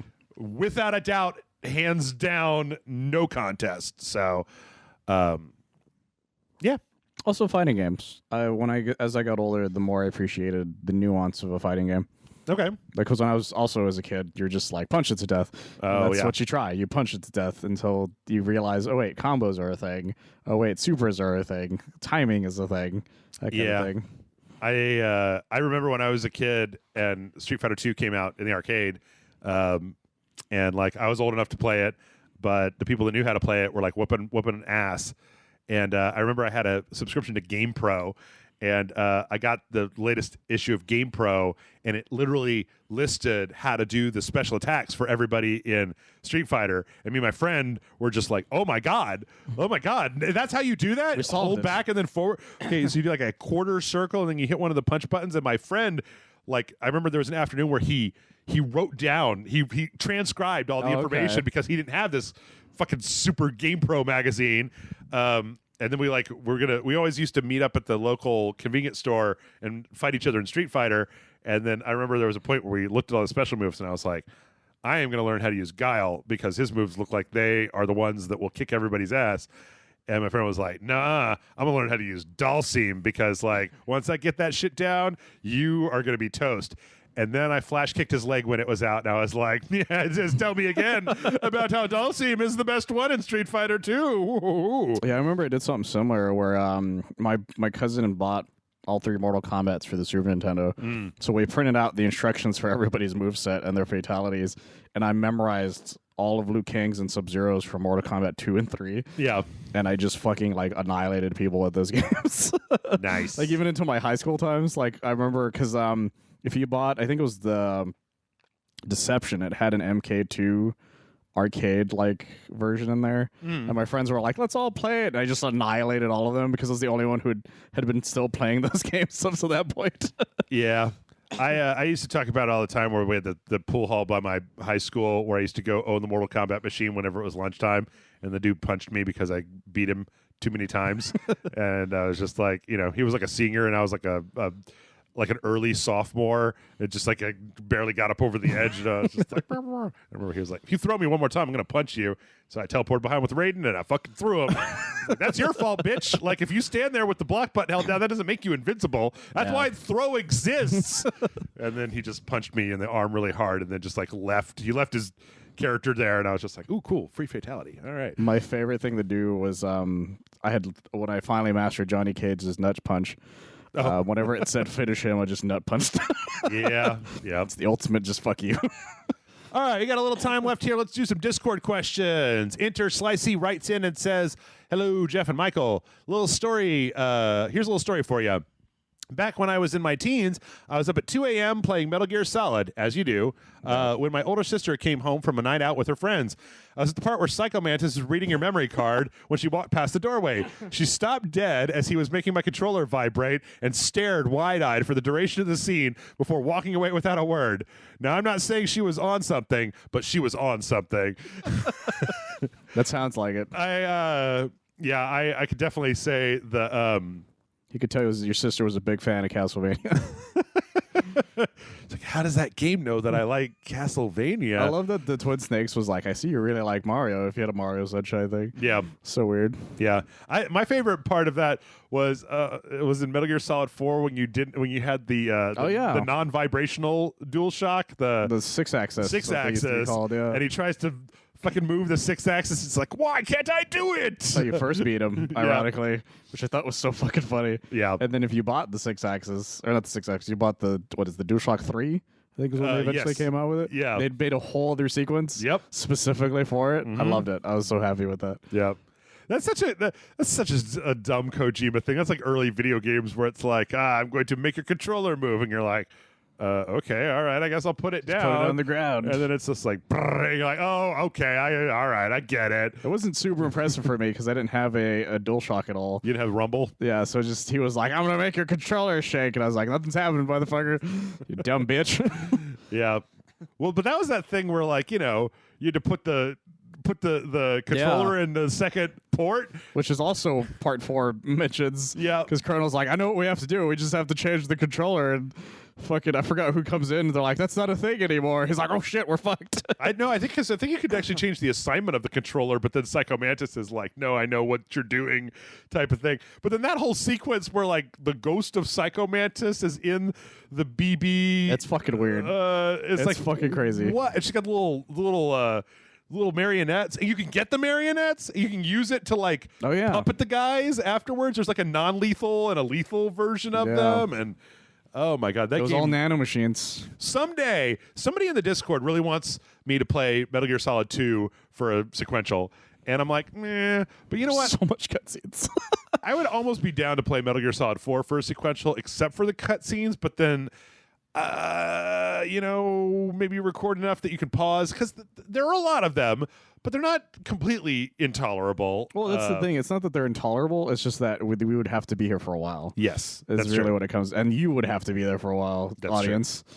Well, I mean, we could always break, right? Because you could pause the cutscenes, so you could always just stop in the middle of a cutscene and then pick it up the next week. No, you could, but you know what I mean. But yes, very long. To do it all in one go. Yeah, playing video games on drugs is weird. I was really good at Puzzle Fighter. Super good at Puzzle Fighter on LSD. I told you that the Mortal Kombat's Puzzle Fighter is the reason I found out I was colorblind, right? No. Okay, so there's so the DS version of Ultimate Mortal Kombat 3 had this Puzzle Fighter type thing. It's basically like Tetris. If you guys haven't played it before, I lost all the fucking time, and I couldn't figure out why I was losing so much until my friend finally goes, "Yeah, you keep putting these colors together." But they're clear, like it's like yellow or green or something. He's like, but they're clearly different. I'm like, the fuck are you talking about? Those are exactly the same colors. And he's like, no, they're not. And I was like, oh, fuck, I'm colorblind. And imagine that realization. I'm just like, oh, no. God damn it. I was like 18 when I found that out, by the way. So that's how long I'd gone my whole life colorblind, not finding that out. I remember when I found out that I needed glasses, my parents signed me up for this, like, okay, so once upon a time when we went on summer vacation, we went over to my dad's like army buddy's house, and he lives out in the country, and he had a bunch of guns, and so we went out and shot all of his guns, and I was like, cool, guns are cool. And I was like, 8, 9, something like that at the time. And so we went back, and my father leans to the right, and he was like, a good red-blooded American boy wants to learn how to shoot guns. So he signed me up for this class about like how to like shoot, how to give me little 22 rifles and shoot and clean them and maintain and all this stuff. And I couldn't hit anything like at all. Oh damn! And for like 4 lessons where there's just like some retired military guy that was like just as mad as humanly possible at an 8-year-old boy because I couldn't. I was just like, he's like, okay, relax your breathing because we're doing laying down and shooting at a target. He's like, relax your breathing, look at the sights, go to the thing. And I was like, dude, I am doing all of this, but like, I'm trying as hard as I can. It's all blurry down there. Like, shouldn't I be closer? I can't see any of that. It's all blurry. And he was just like, just no. You got to breathe and you got to squeeze it. And I'm like, I'm doing all that. It's blurry. And then eventually, I think my parents were like, so how's it going? And I was like, this is wretched. I can't. He keeps telling me to look at the thing. It's too far away. I can't see it. And they were like, oh.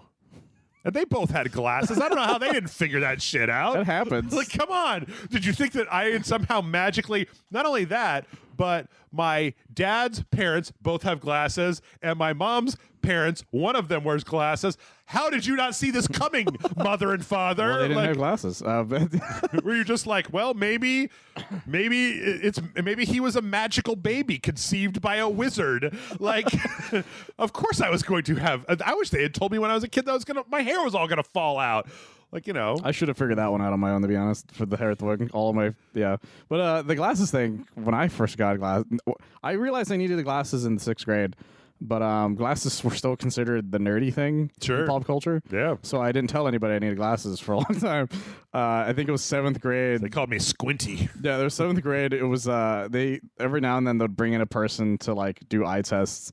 So I memorized the board. Oh my god, really? Yeah, I memorized the board, and I went up and I said the whole thing. And my friend who knew full well, actually that friend is the same one who told me I was colorblind, by the way, which is my favorite part of that.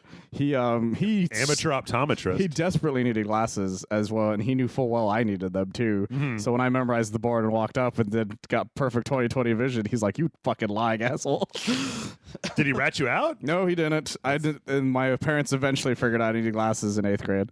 I mean, like, somebody has to tell children that, like, eventually you're going to have to get a driver's license, and you can fake the test, but you can't fake seeing cars. Yeah. So yeah, I sat in the front all the time, and people thought it was because you were a nerd. They thought it was because I was a nerd, but it was just I couldn't fucking see in the back. You played yourself, man, because like you didn't get glasses, so they wouldn't call you a 4-eyed nerd, and then you sat in the front like a teacher's pet nerd. Yeah. You just traded one nerd in for another nerd. It had to be done. You could have sat in the back with the cool kids, and then still had the glasses on and seen the board from back there. I don't know. I got tired of going to the front because in 6th grade, I did sit in the back at 6th grade. So to write, I would have to go to the front. Just write it down. Oh my god! Because it couldn't fucking. This seems like so much work. This seems like I was too lazy for that. I was a kid. I didn't understand work. You know what? I don't know how it is now. I don't think it's like this nowadays. But like I was born in 1978, right? So I grew up with like 80s movies, and like I was convinced that the first day I walked into school with glasses, like the entire school was going to turn around and point at me and be like, ha ha, 4 eyes, ah ha ha. They were going to like wrap me in toilet paper and put me in a trash can or something, give me a wet willy. And like it wasn't a thing. Like only the most wretched humans ever make fun of somebody else. That's true. For something that you can't do anything about. It's like it's like I chose to be. It's the same with braces for a lot of people. Oh yeah, a lot of people think when you get braces, everyone's just going to be like, "Oh, you're fucking RoboCop or whatever." Yep. It's like most people don't care. Actually, as it turns out, I had a glasses, a retainer when I was in elementary school, so I was right up there with the coolest of cool kids. So. I was one of the few people reading comics, so I was the coolest. Oh, there you go. There you go. Look at that. That was a tangent. Jonathan Scratch writes in and says, "Hey, Jeff, crazy idea, but have you thought about registering Rage Select as a church so you don't have to pay taxes? I'm sure that there would be no real ramifications for that, right? You've got a God, his one begotten son, and a Bible." It works for, what is it, Fonzieism or whatever? What is that? It's the way of the Fonz or some shit like that. It's a religion based on the Fonz. Okay. I think that's an actual. If I remember correctly, it's an actual like a thing. TV show, right? Is it a TV show, right? Well, it is a TV show, but they're an actual I think they're considered an actual religion. Okay. Or, is it or am I thinking of Jedi? It's one of the two. Either I think you're thinking there was like a TV show where there was a plot line about like the Church of Fonzie. I could have sworn there was an actual Church of Fonz eventually. Hold on, I gotta look this up because I remember that. I might be thinking of a TV show, but I know Jedi. I know Jedi. I think is also considered a religion. Yeah, it was on Family Guy. Oh, it was? This is the Church of the Fonz. Yeah. Okay, then yeah. Okay, my bad. Yeah, the Father, the Son, and the Holy Fonz. No, I mean, like, here's the thing. I might be able to scam the government, but like, I kind of believe in like paying my fair share, even if I haven't been able to do it. A lot of that is just Jeff's personal like fallacies as a human being, but I mean, I kind of believe in paying my taxes, right? Like, it would be doable is the thing. He's not saying he. It's not. He's mostly saying he wouldn't do it, but it would technically be doable. Oh, right. You know, in the very beginning of the podcast where we talked about what we watched last week? Yeah. That's the reason I watched all Solar Opposites last week, so we could talk about it at the very beginning of the show. And I totally forgot that I watched all Solar Opposites the show last is week. okay. Here's the thing about Solar Opposites. I guess we're going to talk about this now. Sure. Solar Opposites is the most like, it happened. It was fine. I thought it was okay. It was all right. There's just so many really good things on right now that I just didn't care that much about it. Yeah. A couple of them were okay. It really just, I think I said this to you last week, it really nailed down that it really takes a Justin Roiland and a Dan Harmon to make Rick and Morty. Oh, absolutely. You need 100%. What We Do in the Shadows is so good, guys. So much better. So now we're just starting over the podcast from 2 episodes ago. Yes, and we it's are. like, welcome back, everybody. Let's talk about... Did you see the new one with Mark Hamill? I haven't seen it yet. It's a weird one. I haven't seen it. Last Rick and Morty was okay. It was okay. The one with the aliens and the face suckers. It was all right. It was okay. You know, but the thing is that like not every episode of Rick and Morty is the best episode of Rick and Morty ever. Even the season 1, there were a few that were like okay. Like if I go back to watch season 1, there's some I want to watch, and there's some that I'm like, that's all right. Unless I'm just binging them, but yeah. Even the episode from in season 4 where it's about Rick's personal toilet and the app that Gluby makes, and then the dating app with Summer and Beth, like that was okay. That was an okay episode. Like it wasn't the worst thing in the world. It's got one joke that worked the entire way through, which is that all they had to do was threaten to punch somebody to get their something. Yeah, where they come and they're like, Do you have a weapon? Like, no. Well, then take us there. We'll beat you up. Yes, tangents. Okay, go on. I got 2 more. John Sitton wrote in to say hash browns or tater tots. Fries or tots was his question. Fries or tots? Yeah. Fries. I'm a fries man all the way, man. I'm a fries man myself. I don't like the mushy inside of the tots. They're too greasy. Also, fries are very. You can do a lot of things with fries. You put them in sandwiches and shit. What do they call those things? What about a croquette? You ever had a croquette? I don't know what that means. It's basically where you take mashed potatoes and then you like roll it up into a little barrel and then deep fry the barrel, and so you have like a deep fried coating on the outside, and then on the inside is just mashed potatoes. I've never heard of that. Yeah, that's fascinating. Have you ever had a twice baked potato? I've heard of it. Scoop out all the inside, make it a mashed potatoes, and you put it back in the thing, and then you roast it in the oven. No, I'm a fries man. But the question is really, what sort of fries? What are your fries du jour? You like thick, thin, skin on, skin off, curly, crinkle, waffle? I'm a big fan of crinkle. You like crinkle? Personally, but it's not a lot of places do crinkle. You put ketchup on your fries? I do not. Okay, but I'm also a weird guy. I don't put anything on my fries a lot of times, but I don't know. It depends on what I'm in the mood for. Like the Culver's down the road. Yeah, I really like their fries a lot. But also I'm a big fan of the Long John's ones and the Burger King ones. So it just really depends. I'm a fan of skinny fries because I like them crispy. And but every so often, the place that I go to get my hamburgers, they don't cook the fries enough, and then I end up with just like a big floppy wad of fries, and it's just like, oh god, fries need to you can pick them up, they got to hold their shape. I don't want them to just droop down. Yeah, I went to an In-N-Out once, and I was like, these fries are garbage. So bad. Oh my god, I'm gonna put up with death threats now. Fucking Burger Wars people. That's right, you In-N-Out bitches. The surprise are awful, and you should feel bad about it. All right, Kate Josie writes in, and I'm reading this just to be fair. It says, "Dear Jeff and Michael, I was listening to Sunday's podcast, and you mentioned that no one liked the Brutal Legends RTS sections. I first played the game a couple years ago, and I really enjoyed the RTS gameplay. And the surprise was sudden mechanic challenge. I get why people would not like it now, but I still do. What game franchise would you think would benefit from a sudden mechanic shift? Not a minigame or a new game mode, but an in-game story mechanic or genre flip hours into the game. Thanks so much for the great content. It makes being stuck in the house worth it, Kate Josie." And then I should also say that John also commented on this one saying that he said, "I would like to state that both Amanda and I love all of Brutal Legend, including the RTS stuff. So whoever said no one liked it was speaking hyperbole." That was me. Yeah. That was me. No matter what, there's always somebody who likes the thing. I'm about 50-50 in the RTS, to be honest. I personally speaking, not for everyone, would have liked Brutal Legend more if it was just like a third-person action game with some upgrade mechanics and stuff where you were just like the beginning of the game. I like the beginning of the game and like the driving around and stuff. You know, like I love that part where you're driving around. I love the open world and I love the kind of individual combat stuff. I would have really liked it if that game had continued with that instead of going to the RTS stuff because it was just a little kludgy, and the RTS thing was fine except for one level, which I think was that giant tree or whatever that's like slowly moving. Oh yeah, towards. So I had to spam this one specific attack. Yeah. Over and over again because I lost every other time otherwise. I don't know. It's fine. It's just I think that I just don't think that okay, and this maybe goes one step further. I don't think RTS works very well on like console controls. It's difficult. And so the idea of controlling a battlefield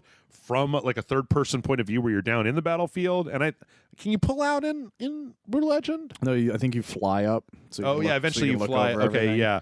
I don't know. It like whether it worked for nobody, right? If you ever make a declarative statement on the internet, somebody will disagree with you. But like, it didn't really work for me as much as I wish that it was a fully narrative third-person open world action adventure game. Yeah, because I would have had more fun with that. But the question was, what game do you think could have like a gigantic shift in mechanics? It's like going from something to something else. There's a few games that I really like that actually.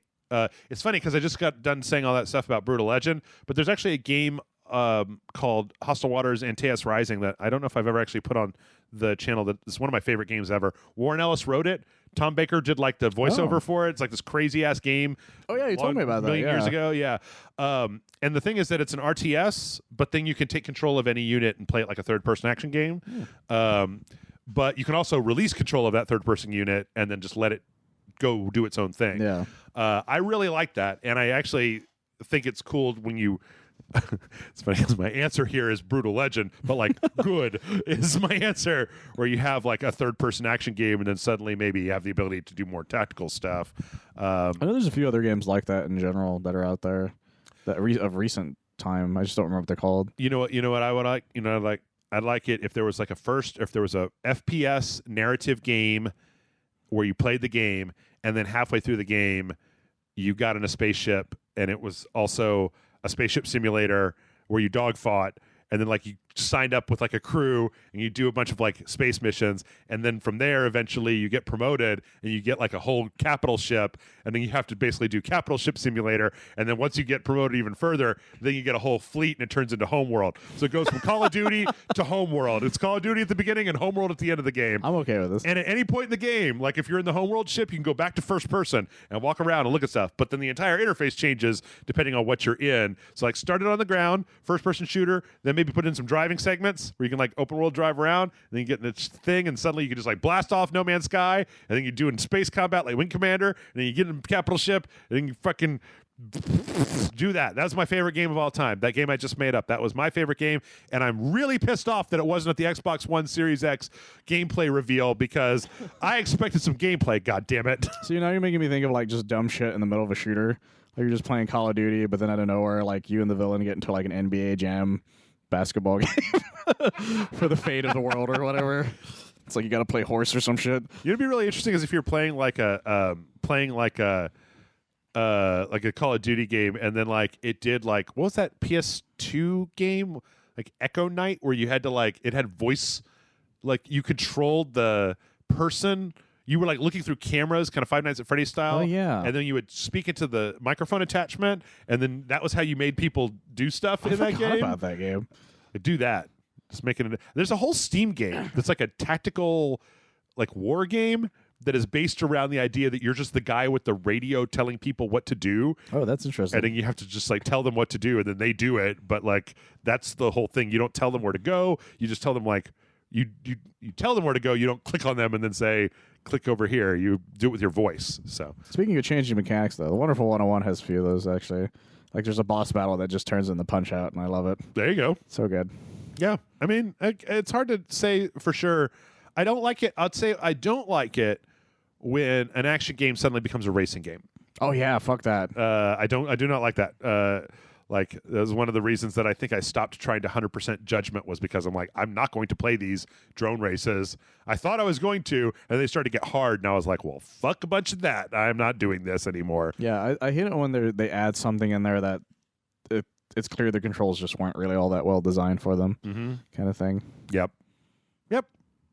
And on that happy note, we're going to finish. We're done. We're done. Oh, yes. That was the podcast. Woo! I was awake the whole time. Were we, though? Yes. Were we ever there at all? Or was this all in your head? Mail@rageselect.com is the email address if you'd like to find out if this is all in your head. Send us a question. We are very low on questions right now, so I need a lot more questions. Everybody send a question to mail@rageselect.com, or even a story about hitting a moose, or how much you like a game that I said was bad, or whatever. Yes. Just do whatever. Like, send me information, and I will read it out loud. And that's it. Yeah, that's it. Patreon.com/RageSelect. Michael@oneofus.net. You know the drill. Go forth. I don't know. I forgot what I was going to say at the end here. So, bye, I guess. Bye.